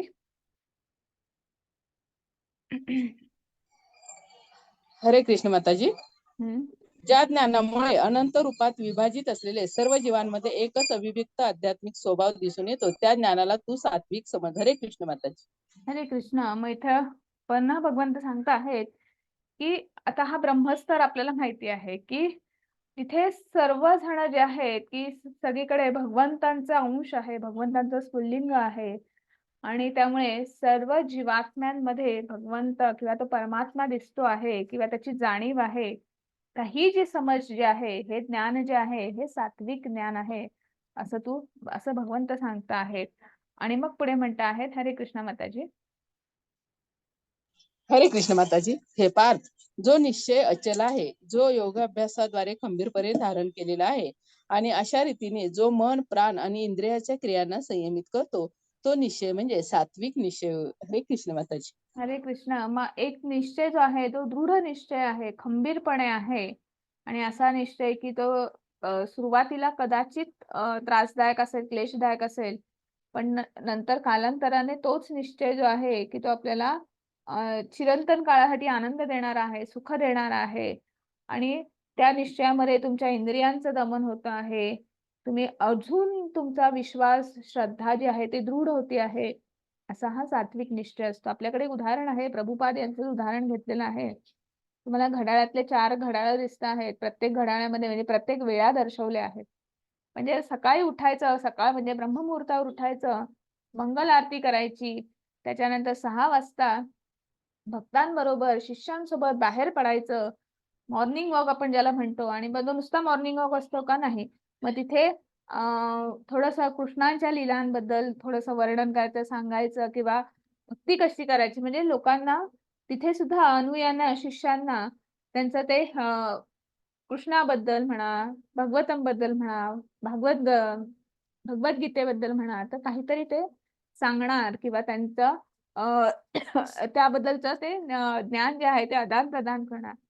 8 वाजता प्रवचन, पुन्हा असाच त्याच्यानंतर दुपार असाच दिवस जाणार. संध्याकाळी परत इस्कॉन सारखी संस्था स्थापन केली होती किंवा अनेक भक्तगण भेटायला यायचे, कोणाचे प्रश्न असतील, मंदिरांसाठी काही गोष्टी करायच्या असतील, तर त्यांच्यासाठी त्या लोकांना भेटणं किंवा तर संध्याकाळचा तो वेळ आणि त्याच्यानंतर रात्री थोडा वेळ काहीतरी सगळं आपलं संपल्यानंतर, दिवस संपल्यानंतर थोडीसं काहीतरी विश्रांती घेऊन पुन्हा 1 वाजता ट्रान्सलेशन करायचं किंवा वाचन करायचं. ट्रान्सलेशन आपल्याला वेगवेगळ्या पद्धतीने जे ग्रंथ जे आहेत ते प्रभुपाद यांनी ट्रान्सलेट केलेले आहेत आणि म्हणून ते संपूर्ण जगामध्ये, जगामधल्या कुठल्याही कानाकोपऱ्यात, जागतिक भाषा कुठली आहे तर इंग्रजी भाषा ही जागतिक भाषा आहे, की त्यामुळे कोणीही ते पुस्तक वाचून किंवा तो ग्रंथ वाचून की त्याच्यात काय नेमकं सांगता आहेत, भगवंत काय सांगता आहेत, कृष्णांना काय म्हणायचं आहे, मग कृष्ण कोण आहेत, भगवद्गीता काय आहे, भगवतम काय आहे. तर हे सगळं ते ह्या सगळ्यांसाठी ते ट्रान्सलेशन करायचे. मग याचे स्कंद असतील, भागवतमचे स्कंद असतील, भगवद्गीता असेल आणि अशी अनेक ग्रंथ जे आहे, ईशोपनिषद असेल, त्याच्यानंतर प्रत्येकाचं प्रभुपाद यांनी ट्रान्सलेशन केलेलं आहे. अनेक ग्रंथ लिहिलेली आहेत, की जेणेकरून ते लोकांपर्यंत ते ज्ञान जो आहे ते पुढे पोहोचायचं. म्हणजे असा सगळा त्यांची दिनचर्या होती आणि त्यामुळे असा जो निश्चय जो आहे, मग त्याच्यामध्ये मग त्यांना माझं वय झालं आहे का? मी म्हातारा झालो आहे का? तहान, भूक, मला आजार आहे का? किंवा काय? तर मला कारण की त्यांना जेव्हा ते अमेरिकेला गेले होते, निघाले, तेव्हा त्यांना वाटेत 2 हार्ट अटॅक आले होते.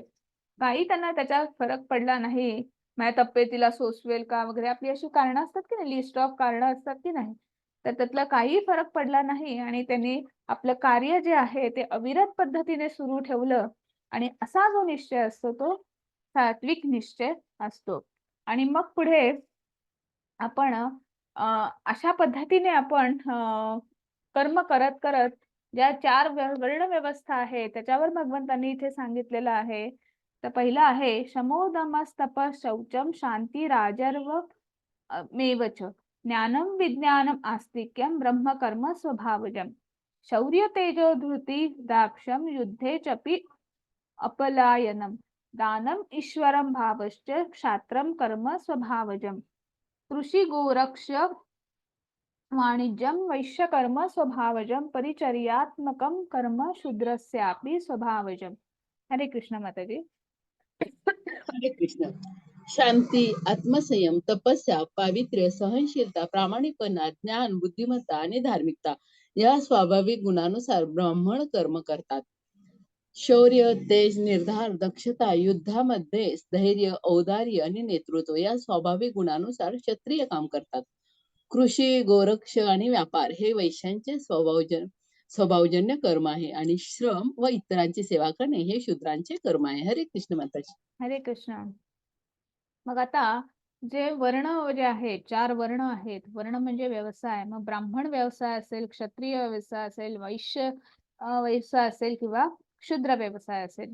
तर ते व्यवसाय करण्यासाठी आपल्यामध्ये मुळात कुठले गुण असावेत, की आपण तो व्यवसाय करू शकतो किंवा अशा पद्धतीने तो व्यवसाय करत असाल, तर ब्राह्मण कर्म करायचं असेल, तर त्याच्यामध्ये तुम्हाला संयमी असणं, शांती असणं, तुमच्यामध्ये ते पावित्र्य असणं, तुमची तेवढी तपस्या झालेली असणं, सहनशीलता पाहिजे, तुमच्या वागण्यामध्ये प्रामाणिकपणा पाहिजे, तुमच्याकडे तेवढं त्याच ताकदीचं ज्ञान पाहिजे आणि ते नुसतं ज्ञान ग्रहण नाही करायचं, तर ते ज्ञान जे आहे ते प्रत्येक वर्गाला तुम्ही जाऊन सांगणं, त्यांच्याकडनं ते कर्म करून घेणं, तशीच ती सात्विक बुद्धी असली पाहिजे.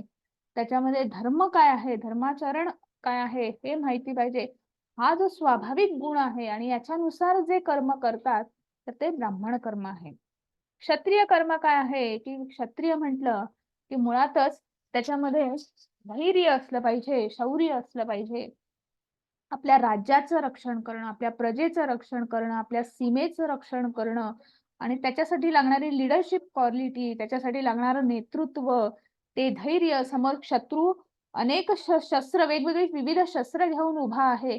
पण त्या शस्त्रांना तोड म्हणून आपल्याकडे ते शस्त्र असणं, त्या शस्त्रांमध्ये नैपुण्य मिळवणं किंवा त्याच्यामध्ये ते युद्ध चातुर्य दाखवणं, युद्ध कौशल्य दाखवणं. नुसतं कौशल्य नाही, तर युद्धामध्ये चातुर्याची सुद्धा गरज असते आणि हे सगळ्या पद्धतीने जो नेतृत्व करतो, तो जो आहे आणि रक्षण करतो, दुसऱ्याचं रक्षण करतो, मग तर हे क्षत्रिय कर्म आहे. ती मुळातच ते स्वतःचं रक्षण करणं आणि नुसतं स्वतःचं नाही, तर स्वतःबरोबर आपल्या राज्याचा तो व्यापक विचार जो आहे, तर ते जे आहे ते क्षत्रिय कर्म आहे. तिसरं आहे वाणिज्य किंवा वैश्य म्हणजे कृषी, गोरक्ष, व्यापार हे वैश्यांचं म्हणजे त्याच्यामध्ये तुमचा व्यापार आला, वेगवेगळे व्यापार. त्याच्यानंतर कृषी म्हणजे शेती करणं, गायींचं रक्षण करणं, गायींचं संवर्धन करणं, गोपालन जे आहे, तर हे सगळे आहेत, हे वैश्यांचं कर्म आहे. मग त्याच्यासाठी लागणारं जे काही तुमच्याकडे ज्ञान असेल किंवा कसं आपण शेती कशी करायची, शेतीतनं पीक कसं काढायचं, धान्य कसं पिकवायचं, मग त्याच्यासाठी काय आपल्याला काय श्रम करायचे आहेत, काय आपल्याला कशा पद्धतीने करायचं आहे. त्याच्यानंतर गायींचं रक्षण कसं करायचं, गायींचं संवर्धन कसं करायचं, तर गोपालन म्हणजे गोरक्षा तर ते करणं किंवा वेगवेगळ्या पद्धतीचे व्यापार म्हणजे पूर्वी आता तरी हे होतं. पूर्वी काय होतं बार्टर सिस्टम होती. म्हणजे तुम्ही ज्यांच्याकडे धान्य आहे त्यांनी धान्य देऊन तुमच्याकडे जर तुम्ही तांब्याचे व्यापारी असाल, सोन्याचे व्यापारी असाल, कशा-कशाचे तुमच्याकडे कुठली मटकी बनत असतील म्हणजे मातीचं कुंभार असाल तुम्ही वगैरे, तर तुमच्याकडनं ती भांडी घ्यायची किंवा अजून वेगवेगळा जो काही ज्याच्याकडे जे बनतं, तुम्ही ज्याच्यामध्ये कौशल्य आहात ते बनवायचं आणि त्याच्या बदल्यात हे घ्यायचं. तर हा जो व्यापार आहे, तर हे वैश्यांचं म्हणजे हे कर्म जे आहे ते वैश्यांचं आहे आणि ह्या सगळ्यांना ह्या तिन्ही कर्मांना किंवा ह्या तिन्ही जे आहेत व्यवसाय आहेत, त्या व्यवसायांना एक असिस्टन्स म्हणू शकतो किंवा जिथे श्रमाची गरज आहे, अति जास्त श्रमाची गरज आहे आणि ते श्रम करण्यासाठी जो चौथा वर्ग जो होता शूद्र, तिथे श्रमदान करणं, तिथे श्रम करायचे आणि त्याच्यामध्ये ह्या सगळ्यांची असिस्टन्स करायचा, त्यांची आपण अ, सेवा करायची असं आपण म्हणू शकतो आणि अशा पद्धतीचं जे आहे ते शूद्र कर्म आहे. म्हणजे असे हे 4 वर्ग, 4 गट आणि त्याच्यावरून आपलं हे जे समाज जो आहे तो हळू-हळू धर्म, अर्थ, काम आणि सगळ्यात शेवटी मोक्ष, मोक्षापर्यंत नेणं ह्या सगळ्या समाजाला, ह्या सगळ्या वर्णांना, ह्या सगळ्या लोकांना, ह्या सगळ्या जीवात्म्यांना त्या मोक्षापर्यंत नेणं. तर हे सगळं जे आहे ह्या 4 म्हणून ही 4 व्यवसायांची, 4 वर्णांची विभागणी होती. आणि मग पुढे बघूया हरे कृष्ण नाही मला श्लोक वाचायचा आहे. यत् प्रवृत्ती भूतानां येन सर्वम् इदं ततं स्वकर्माणा ततभ्यश्च सिद्धिं विन्दन्ति मानव. हरे कृष्ण माताजी. हरे कृष्ण माताजी. सर्व जीवांचा उद्गम आणि सर्वव्यापी असणाऱ्या भगवंताची पूजा करून मनुष्य आपल्या स्वकर्माद्वारे सिद्धी प्राप्त करू शकतो. हरे कृष्ण माताजी. हरे कृष्ण. मग भगवंत म्हणत आहे तिथे की आपण भगवंताची पूजा करून आपल्याला जे कर्म आहे म्हणजे भगवंताचं नाम घेऊन ना तुम्ही कुठल्याही वर्णात असाल, तुमच्यामध्ये कुठल्याही गुण असतील, तुमच्यामध्ये जे गुण आहेत त्यावरून तुमचं कर्म ठरणार. मग ती गुणांची आपण विभागणी पाहिली की तुमच्याकडे संयम आहे, तुम्ही ज्ञानी आहात, तुमच्याकडे प्रामाणिकपणा आहे, सत्वशीलता आहे, संयमी आहे, तुम्ही तेवढंच तर तुम्ही ब्राह्मण कर्म करू शकता. तुमच्याकडे नेतृत्व, लीडरशिप क्वालिटी आहे, तुम्ही क्षत्रिय होऊ शकता. म्हणजे तुम्ही काहीही तुमच्याकडे परिश्रम तुम्ही करताय, घाम गळताहेत, तर तुम्ही क्षुद्र कर्म करू शकता. म्हणजे तुमच्याकडे जे गुण आहेत, त्यानुसार तुम्ही जे कर्म करता आहात, ते कर्म करता करता मग तुम्ही कुठल्याही वर्णामध्ये असाल, तर तुम्ही भगवंताची प्राप्ती करू शकता तुमच्या स्वकर्माद्वारे. आणि म्हणून भगवंत सांगता आहेत, की कुठल्याही वर्णामध्ये तुम्ही असाल, तुमच्यामध्ये कुठलाही गुण असेल, तरी तुम्ही माझी प्राप्ती करू शकतात. आणि मग पुढे भगवंत म्हणता आहेत, श्रेयान् स्वधर्म विगुण परधर्मच स्वानुष्ठितात. स्वभाव नियतम कर्म कुर्वान् नाप्नोति किल्बिषम. हरे कृष्ण माताजी. हरे कृष्ण. मनुष्याने आपल्याला प्राप्त झालेले कर्म सदोष रीतीने करणे हे परक्याचे कर्म स्वीकारून ते पूर्ण रीतीने करण्यापेक्षा अधिक श्रेयस्कर आहे. मनुष्याला त्याच्या स्वभावाला अनुसरून सांगण्यात आलेले कर्म हे कधीच पापाने प्रभावित होत नाही.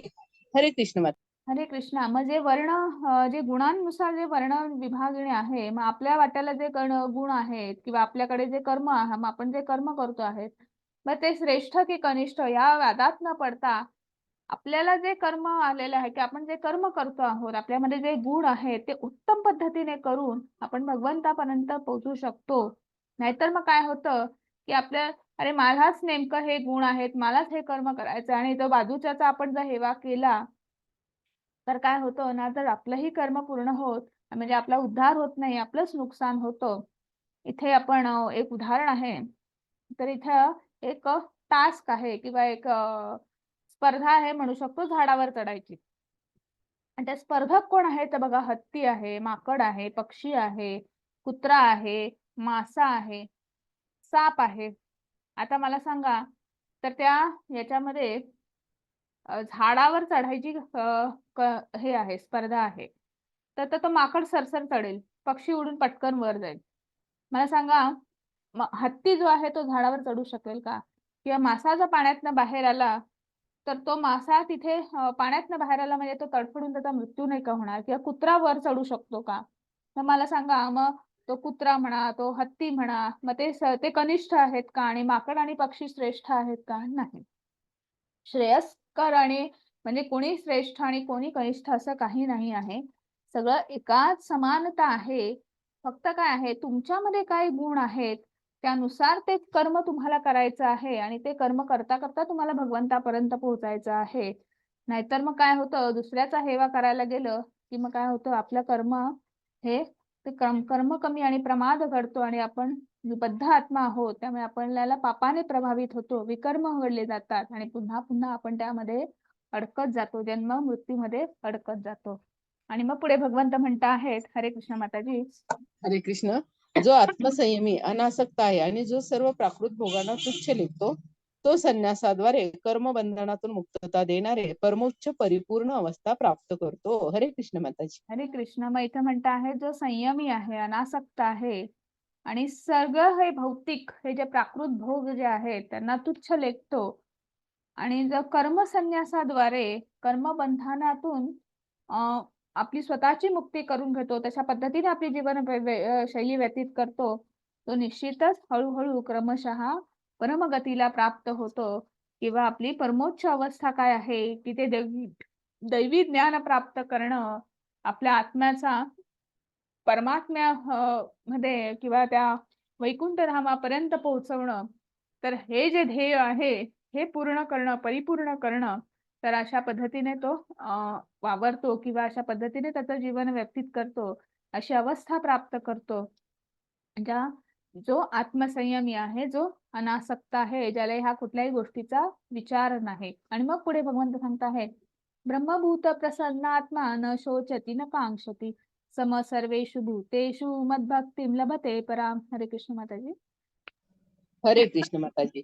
आपल्या बुद्धीद्वारे पूर्णपणे शुद्ध होऊन आणि निश्चयाने मनोनिग्रह करून इंद्रिय तृप्त्याच्या विषयांचा त्याग करून आसक्ती आणि द्वेष यातून मुक्त होऊन जो एकांत स्थळी राहतो, जो मिथ्या अहंकार करतो, आपली काया वाचा आणि मन संयमित करतो, जो सदैव समाधिस्थ आणि अनासक्त असतो, जो मिथ्या अहंकार, मिथ्या बल, गर्व, काम, क्रोध आणि भौतिक गोष्टींचा स्वीकार इत्यादी गोष्टींपासून मुक्त असतो, ममत्व रहित आणि शांत असतो, तो मनुष्य आत्मसाक्षात्काराच्या स्तरापर्यंत निश्चितच प्रगत होतो. हरे कृष्ण माताजी.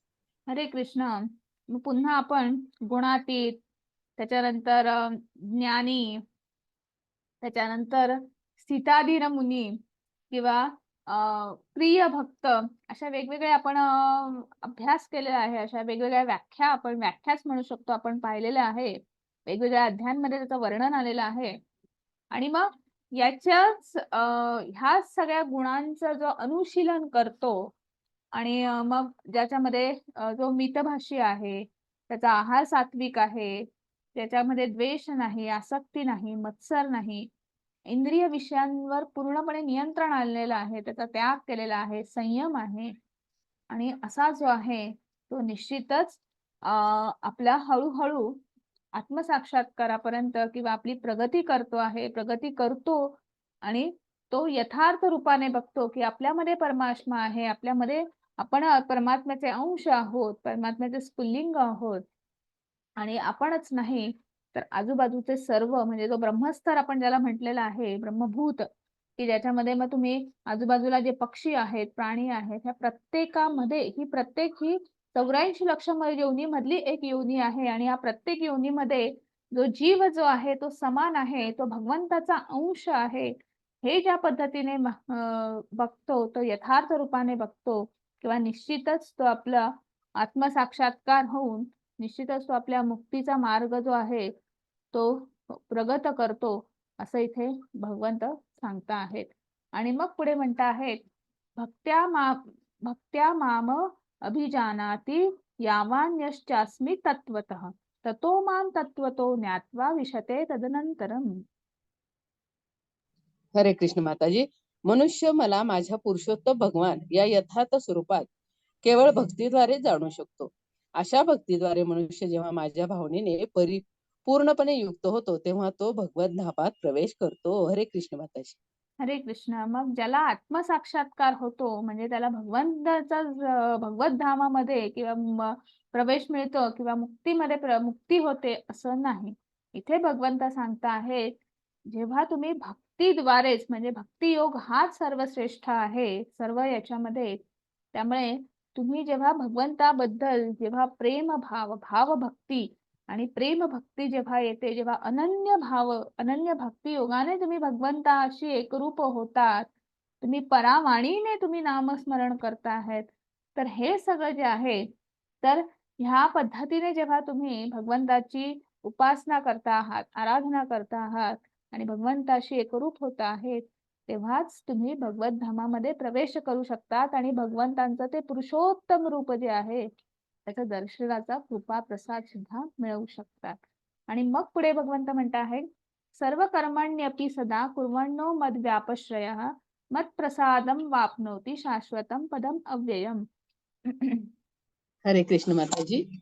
माझ्या शुद्ध भक्त जरी सर्व प्रकारची कर्म करीत असला तरी माझ्या आश्रयाखाली माझ्या कृपेने त्याला शाश्वत आणि अविनाशी धामाची प्राप्ती होते. हरे कृष्ण माता. हरे कृष्ण. मग इथे भगवंत सांगतात, जो माझा शुद्ध भक्त आहे ना, त्याला मी या सगळ्यातनं बाहेर काढतो. पण त्याची भक्ती तेवढी शुद्ध पाहिजे, तेवढ्याच मायेने, प्रेमाने त्याने माझी भक्ती केली पाहिजे, माझी उपासना केली पाहिजे, माझी सेवा केली पाहिजे. तर निश्चितच भगवंत सांगत आहेत, की मी माझा अहैतुकी कृपा जी आहे त्याचं काय म्हणतात, त्या भक्तावर निश्चितच मी ती देतो आणि त्याला ज्या अविनाशी धामाची प्राप्ती होते. आणि मग पुढे म्हणता आहेत, मच्चित सत्व दुर्गाणी मत प्रसादात तरिष्यसी अथ चेत्वम अहंकारान शोष्यसी विनंक्ष्यसी. हरे कृष्ण माताजी. हरे कृष्ण माताजी. जर तू माझ्या भावनेने युक्त झालास तर माझ्या कृपेने तू बद्ध जीवनातील सर्व संकटे पार करशील. तथापि जर तू अशा भावनेने कर्म न करता व अहंकाराने माझे न ऐकता कर्म केलेस तर नाश पावशील. हरे कृष्ण माताजी. हरे कृष्ण. मग इथे भगवंत सांगतायत, की तू मला माझ्या भावनेशी माझ्याशी एकरूप झाला, माझ्या आनंदासाठी मला संतुष्ट करण्यासाठी तू प्रत्येक कर्म केलंस, तुझी जीवनशैली तशा पद्धतीने तू बदलवून घेतलीस, तर निश्चित तू सर्व संकटे, कारण की संकट काय आहे, तर आपलीच कर्मफळ आहेत, तर त्या वेगवेगळ्या सुखदुःखांवर नुसार आपल्याला येत असतात, आपल्याला सामोरे आपल्याला जायचं असतं. त्यामुळे ही जी काही संकट आहे तू निश्चित पार करशील जर तू मला शरण आलास, माझी उपासना केली, माझं नाव घेतलं. आणि पण जर तू असं न करता एक अहंकाराने तू मी सगळं करू शकतो, मी असा तो मिथ्या अहंकार आहे आणि द्वैताची भावना आहे आणि अशा पद्धतीने तू तुझं कर्म करत राहशील तर निश्चित तुझं अधःपतन होईल, असं भगवंत सांगता आहेत. आणि मग पुढे म्हणता आहेत, ईश्वर सर्वभूतानां हृदय अर्जुन तिष्ठती भ्रामयन् सर्वभूतानि यंत्रारूढानि मायया. हरे कृष्ण माताजी. हरे कृष्ण. हे अर्जुन, परमेश्वर प्रत्येक जीवाच्या हृदयात स्थित आहे आणि तो सर्व जीवांचे भ्रमण निर्देशित करीत आहे. हे सर्व जीव मायेने बनलेल्या यंत्रावर आरूढ आहेत. हरे कृष्ण माताजी. हरे कृष्ण. आपल्यामध्ये जो आत्मा आहे त्याच्यामध्ये परमात्मा स्थित आहे आणि हा आत्मा कर्म करण्यासाठी त्याला एक शरीररूपी यंत्र मिळालेलं आहे आणि त्या पद्धतीने त्या यंत्राद्वारे तो त्याचं कर्म करतो आहे, त्याच्या इच्छापूर्ती करतो आहे. आणि मग हे सगळं करत असताना तो परमात्मा काय करतो आहे, तर याच्या काय इच्छा आहे, तो काय पूर्ती करतो आहे आणि मग कशा पद्धतीने तो इंद्रिय विषयांमध्ये आसक्त होतो आहे किंवा कशा पद्धतीने तो ते यंत्र जे आहे कशा पद्धतीने चालवतो आहे आपण असं म्हणू शकतो. तो त्या यंत्रावर आरूढ झालेला आहे आणि त्या सगळ्यांचा तो काय म्हणू शकतो एक ऑब्झर्व्हर म्हणून तो निर्देशित करतो आहे. तो सगळा तो डेटा जो आहे तो कलेक्ट करतो आहे आणि आपल्या सगळ्या जीवांचा डेटा त्यांच्याकडे आहे. प्रत्येकाकडे एक डेटा फाईल आहे. आपण जर आजच्या भाषेत सांगायचं झालं, यांची आहे, यांची आहे, सगळ्यांची आहे आणि मग त्यानुसार जेव्हा मृत्यू होतं, मग तुमचं काय आहे? तुम्ही काय कर्म केलं आहे? त्यानुसार तुम्हाला पुढची गती प्राप्त होते आणि मग अशा पद्धतीने भगवंत सांगत आहेत, की तुम्ही ते शरीररूपी यंत्र मिळालेलं आहे आणि तुम्ही त्या शरीरारूपी यंत्राद्वारे तुम्ही जी कर्म करता आहात, एक आत्मा जे कर्म करतो आहे, त्या आत्म्याच्या हृदयात भगवंत स्थित आहे आणि तो सगळं नोट करतो आहे. तो ते भ्रमण निर्देशित करतो आहे, असं भगवंत सांगतात. आणि मग पुढे म्हणत आहेत, तमेव शरणं गच्छ सर्वभावेन भारत तत्प्रसादात परशांती स्थानं प्राप्यसी शाश्वतम. हरे कृष्ण माताजी. हरे कृष्ण. हे भारता, पूर्णपणे त्याला शरण जा. त्याच्या कृपेने तुला दिव्य शांती आणि सनातन परमधामाची प्राप्ती होईल. हरे कृष्ण.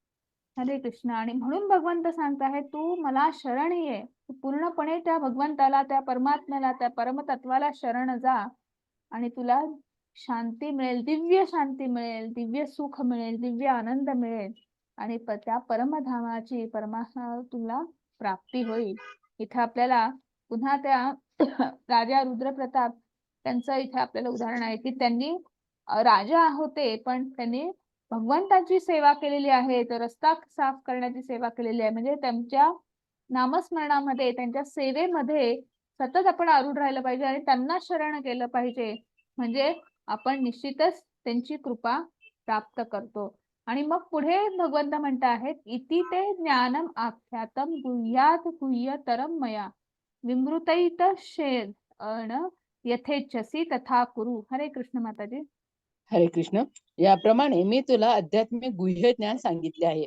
याचा पूर्णपणे विचार कर आणि तुझ्या इच्छेत जे येईल तसे तू कर. हरे कृष्ण माताजी. हरे कृष्णा. मग भगवंत सांगतायत, मी तुला आता संपूर्ण दिव्य ज्ञान सांगितलेलं आहे, तत्वज्ञान सांगितलेलं आहे. आता तू विचार करायचा, कारण की इच्छा ही कोणाची असते? जीवाची असते की नाही. त्यामुळे भगवंत सांगत आहे, तुला मी पूर्ण दिव्य ज्ञान सांगितलेलं आहे. काय योग्य, काय अयोग्य, काय धर्म आहे, काय अधर्म आहे, सगळं सगळं सांगितलेलं आहे, विस्तारपणे सांगितलेलं आहे. आता तुझी चॉईस आहे. आता तुला ठरवायचं आहे, तुला युद्ध करायचं आहे का नाही करायचं आहे. म्हणजे भगवंत कोणालाही कंपल्सरी करत नाही, तू माझा भक्त हो, माझी सेवा कर, माझं नाम घे, नाही. ती त्या जीवाची चॉईस आहे आणि त्या जीवानेच ठरवायचं आहे, की मी भगवंताचं नाव घ्यायचं का, मी नामस्मरण करायचं का, मी भगवद्गीता वाचायची का. म्हणजे आता आपण जे 18 दिवसाच्या अध्यायांमध्ये जे शिकलेलो आहोत, तर मग आपण नामस्मरण करायचं का, पुन्हा भगवद्गीतेचा अभ्यास चालू ठेवायचा का, ती परत ठेवून कपाटात ठेवून द्यायची, हे आपण आपलं ठरवायचं आहे. मग पुढे भगवंत म्हणत आहेत, मन्मना भव मद्भक्तो मद्याजीं मा नमस्कुरु मामई वैश्यसी सत्यम ते प्रतिजाने प्रियोसी मे. हरे कृष्ण माताजी.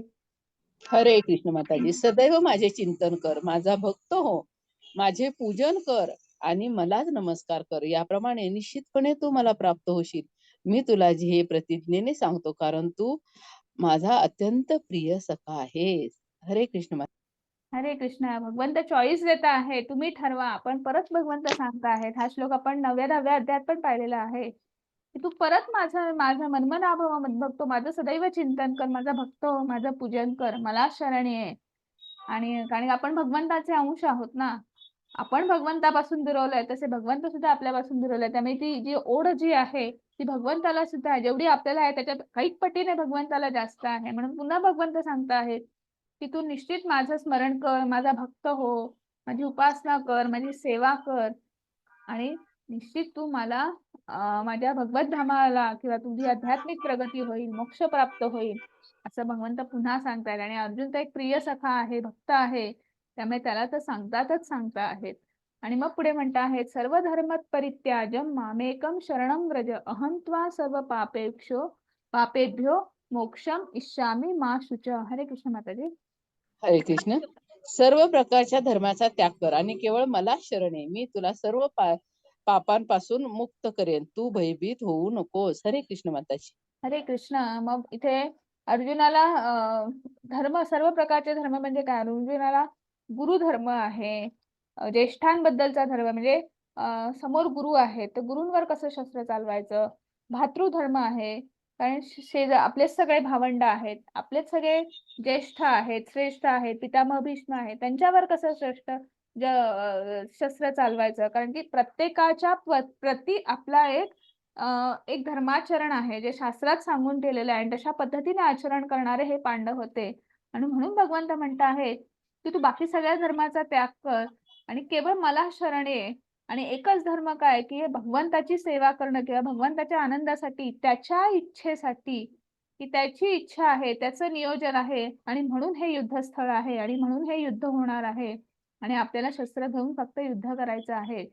तर ह्या भावनेने तू युद्ध कर, म्हणजे तुला कुठल्याही पापाचं क्षालन म्हणजे कुठलंही पाप लागणार नाही. किंवा अर्जुनाचा प्रश्न होता ना, मला पाप लागलं तर तू भयभीत होऊ नको, असं पुन्हा भगवंत म्हणत आहेत. आणि पुढे म्हणत आहेत, इदम ते ना तपस्काय ना भक्ताय कदाचन न चाश्रुषु शवे वाच्यम न च माम योभी सुयती. हरे कृष्ण. मध्ये हरे कृष्ण. जो तप करीत नाही, जो भक्त नाही, भक्तीमध्ये संलग्न नाही, तसेच जो माझा द्वेष करतो, त्याला हे परम गुह्य ज्ञान कधीही सांगू नये. हरे कृष्ण. हरे कृष्ण.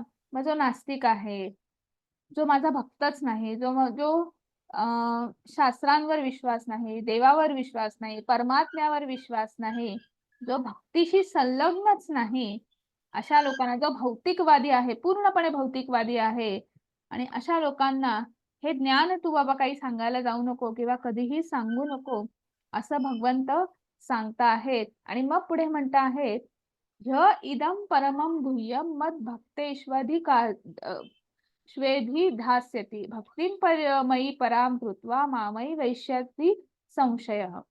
आणि मग आणि म्हणत आहे, न च तस्मान् मनुष्येषु कश्चिन्मे प्रियकृतं भविता न च मे तस्मात् अन्य प्रियतरो भुवि. हरे कृष्ण माताजी.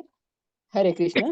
जो मनुष्य भक्तांना हे परमगुह्य रहस्य सांगेल, त्याला निश्चितपणे शुद्ध भक्ती प्राप्त होईल व अखेरीस तो माझ्याकडे परत येईल, यात मुळी शंका नाही.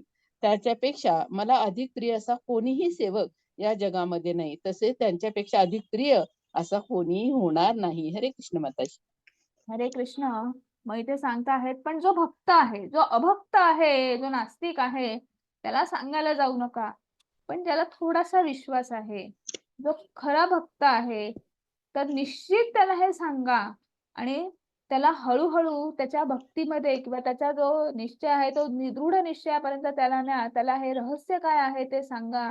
त्या ग्रंथांची त्याला ओळख करून द्या, त्या कृष्णाशी त्याला ओळख करून द्या, त्याला भक्तांच्या संघाबरोबर त्याला सुद्धा जोडून घ्या आणि ते ज्ञान आदान प्रदान करा, नामस्मरण करा.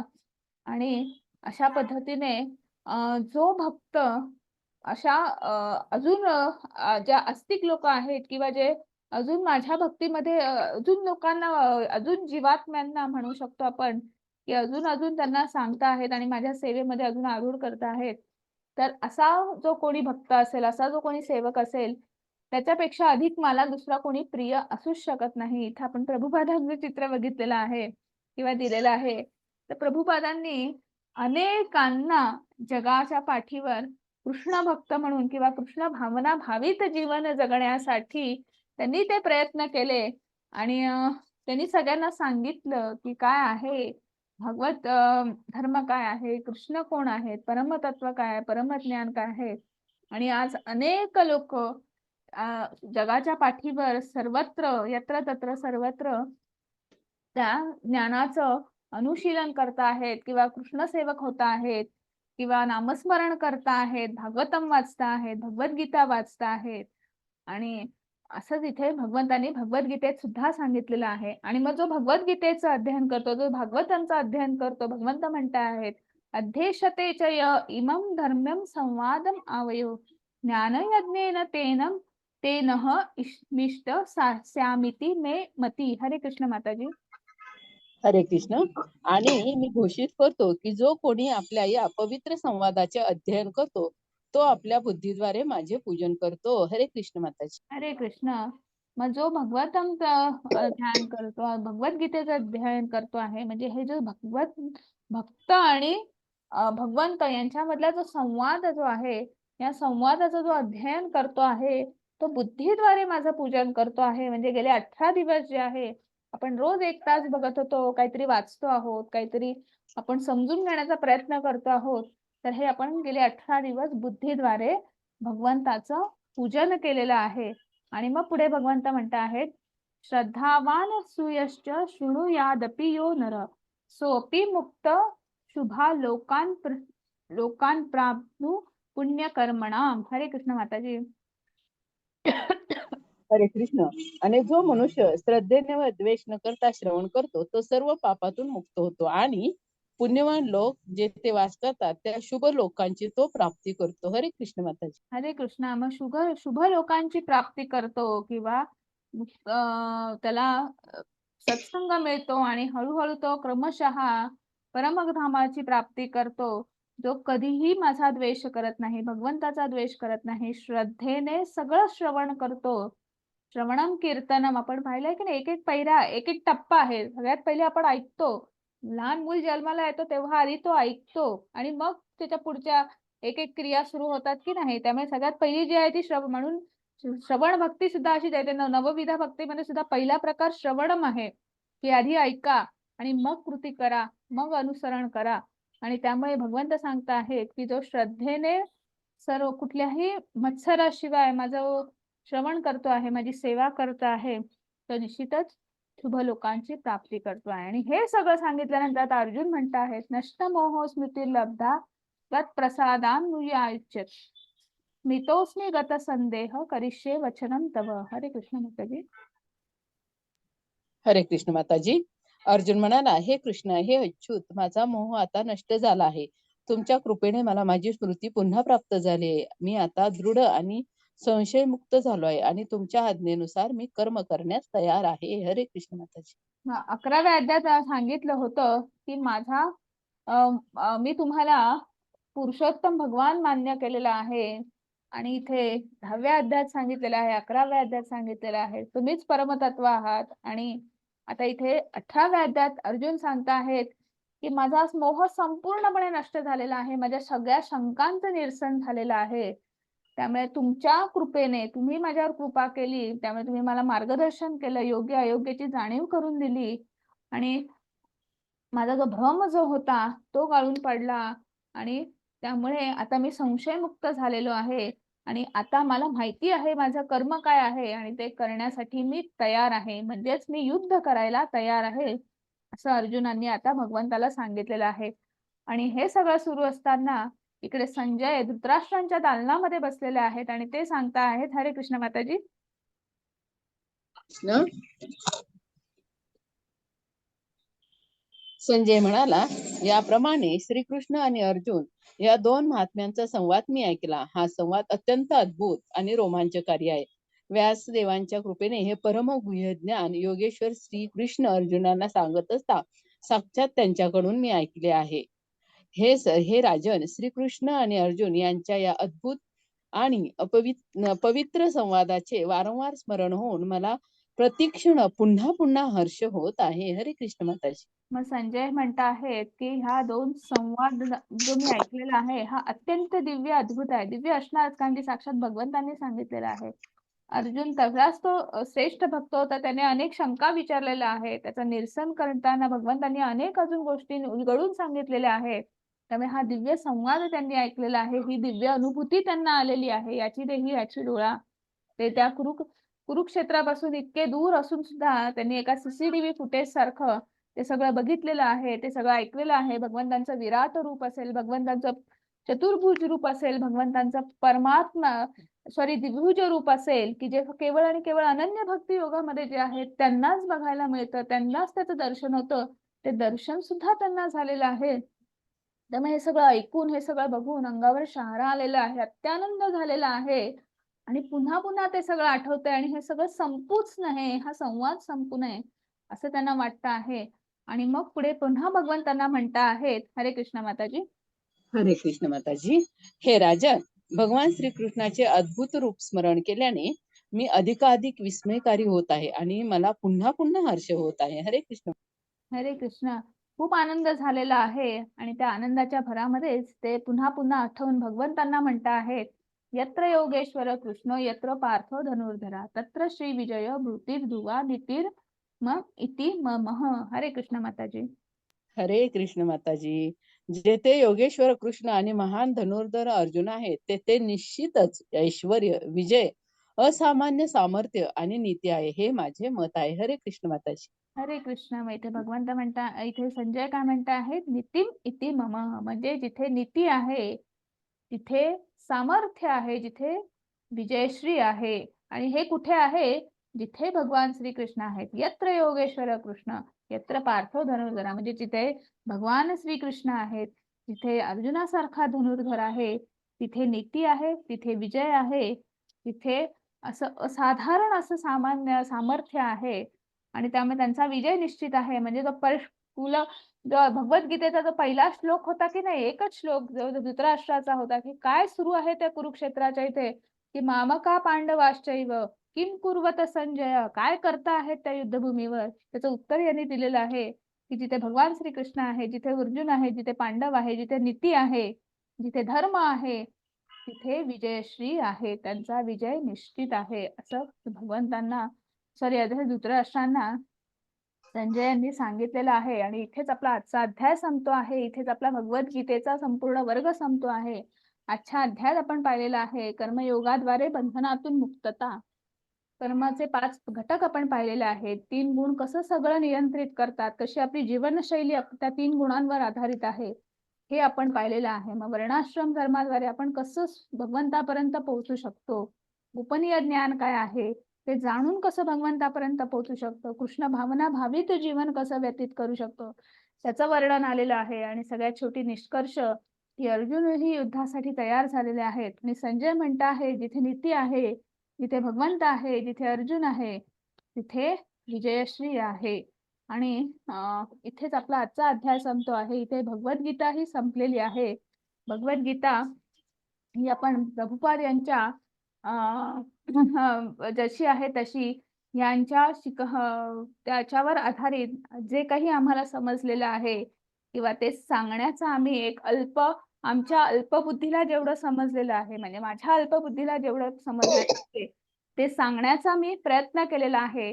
तरी पण जर काही चुकत असले आहे किंवा चुकलं तर चुका असणारच आहेत, असंख्य असणार आहेत, तेवढी भगवंताकडे आणि प्रभुपाद यांच्याकडे आणि तुम्हा सगळ्यांकडे क्षमा मागते. एक भगवंताकडे हे करते की कृष्ण कृष्ण कृष्ण कृष्ण कृष्ण हे कृष्ण कृष्ण कृष्ण कृष्ण हे कृष्ण रक्ष माम कृष्ण कृष्ण कृष्ण पाहि माम राम राघव राम राघव राम राघव रक्ष माम कृष्ण केशव कृष्ण केशव पाहि माम.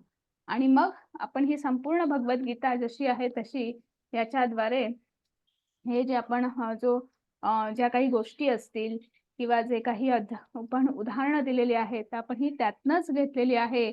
भगवंत प्रभुपाद एक तुम्हाला संदेश देत आहेत की जो सिद्ध मंत्र आहे चैतन्य महाप्रभूंनी दिलेला, हरे कृष्ण कृष्ण कृष्ण हरे हरे हरे राम राम राम हरे हरे, 16 अक्षरी मंत्र जो आहे त्याचं रोज नामस्मरण करायचं. आपण 16 माळा जप त्याचा करायचा.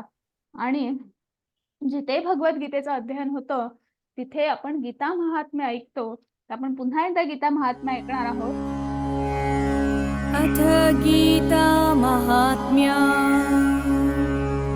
गीताशास्त्रम् इदं पुण्यं या पठेत् त्रयतः पुमान् विष्णुपदम् अवाप्नोति भयशोकादिवर्जितः. गीताध्ययनशीलस्य प्राणायामापरस्य च नैव सन्ति हि पापानि पूर्वजन्मा कृतानि च. मलनिर्मोचनं पुंसा जलस्नानं दिने दिने सकृद्गीताम्बसि स्नानं संसारमलनाशनं गीतसुगीतकर्तव्या किं मन्ये शास्त्रविस्तरे या स्वयं पद्मनाभस्य मुखा पद्मादिनिःसृता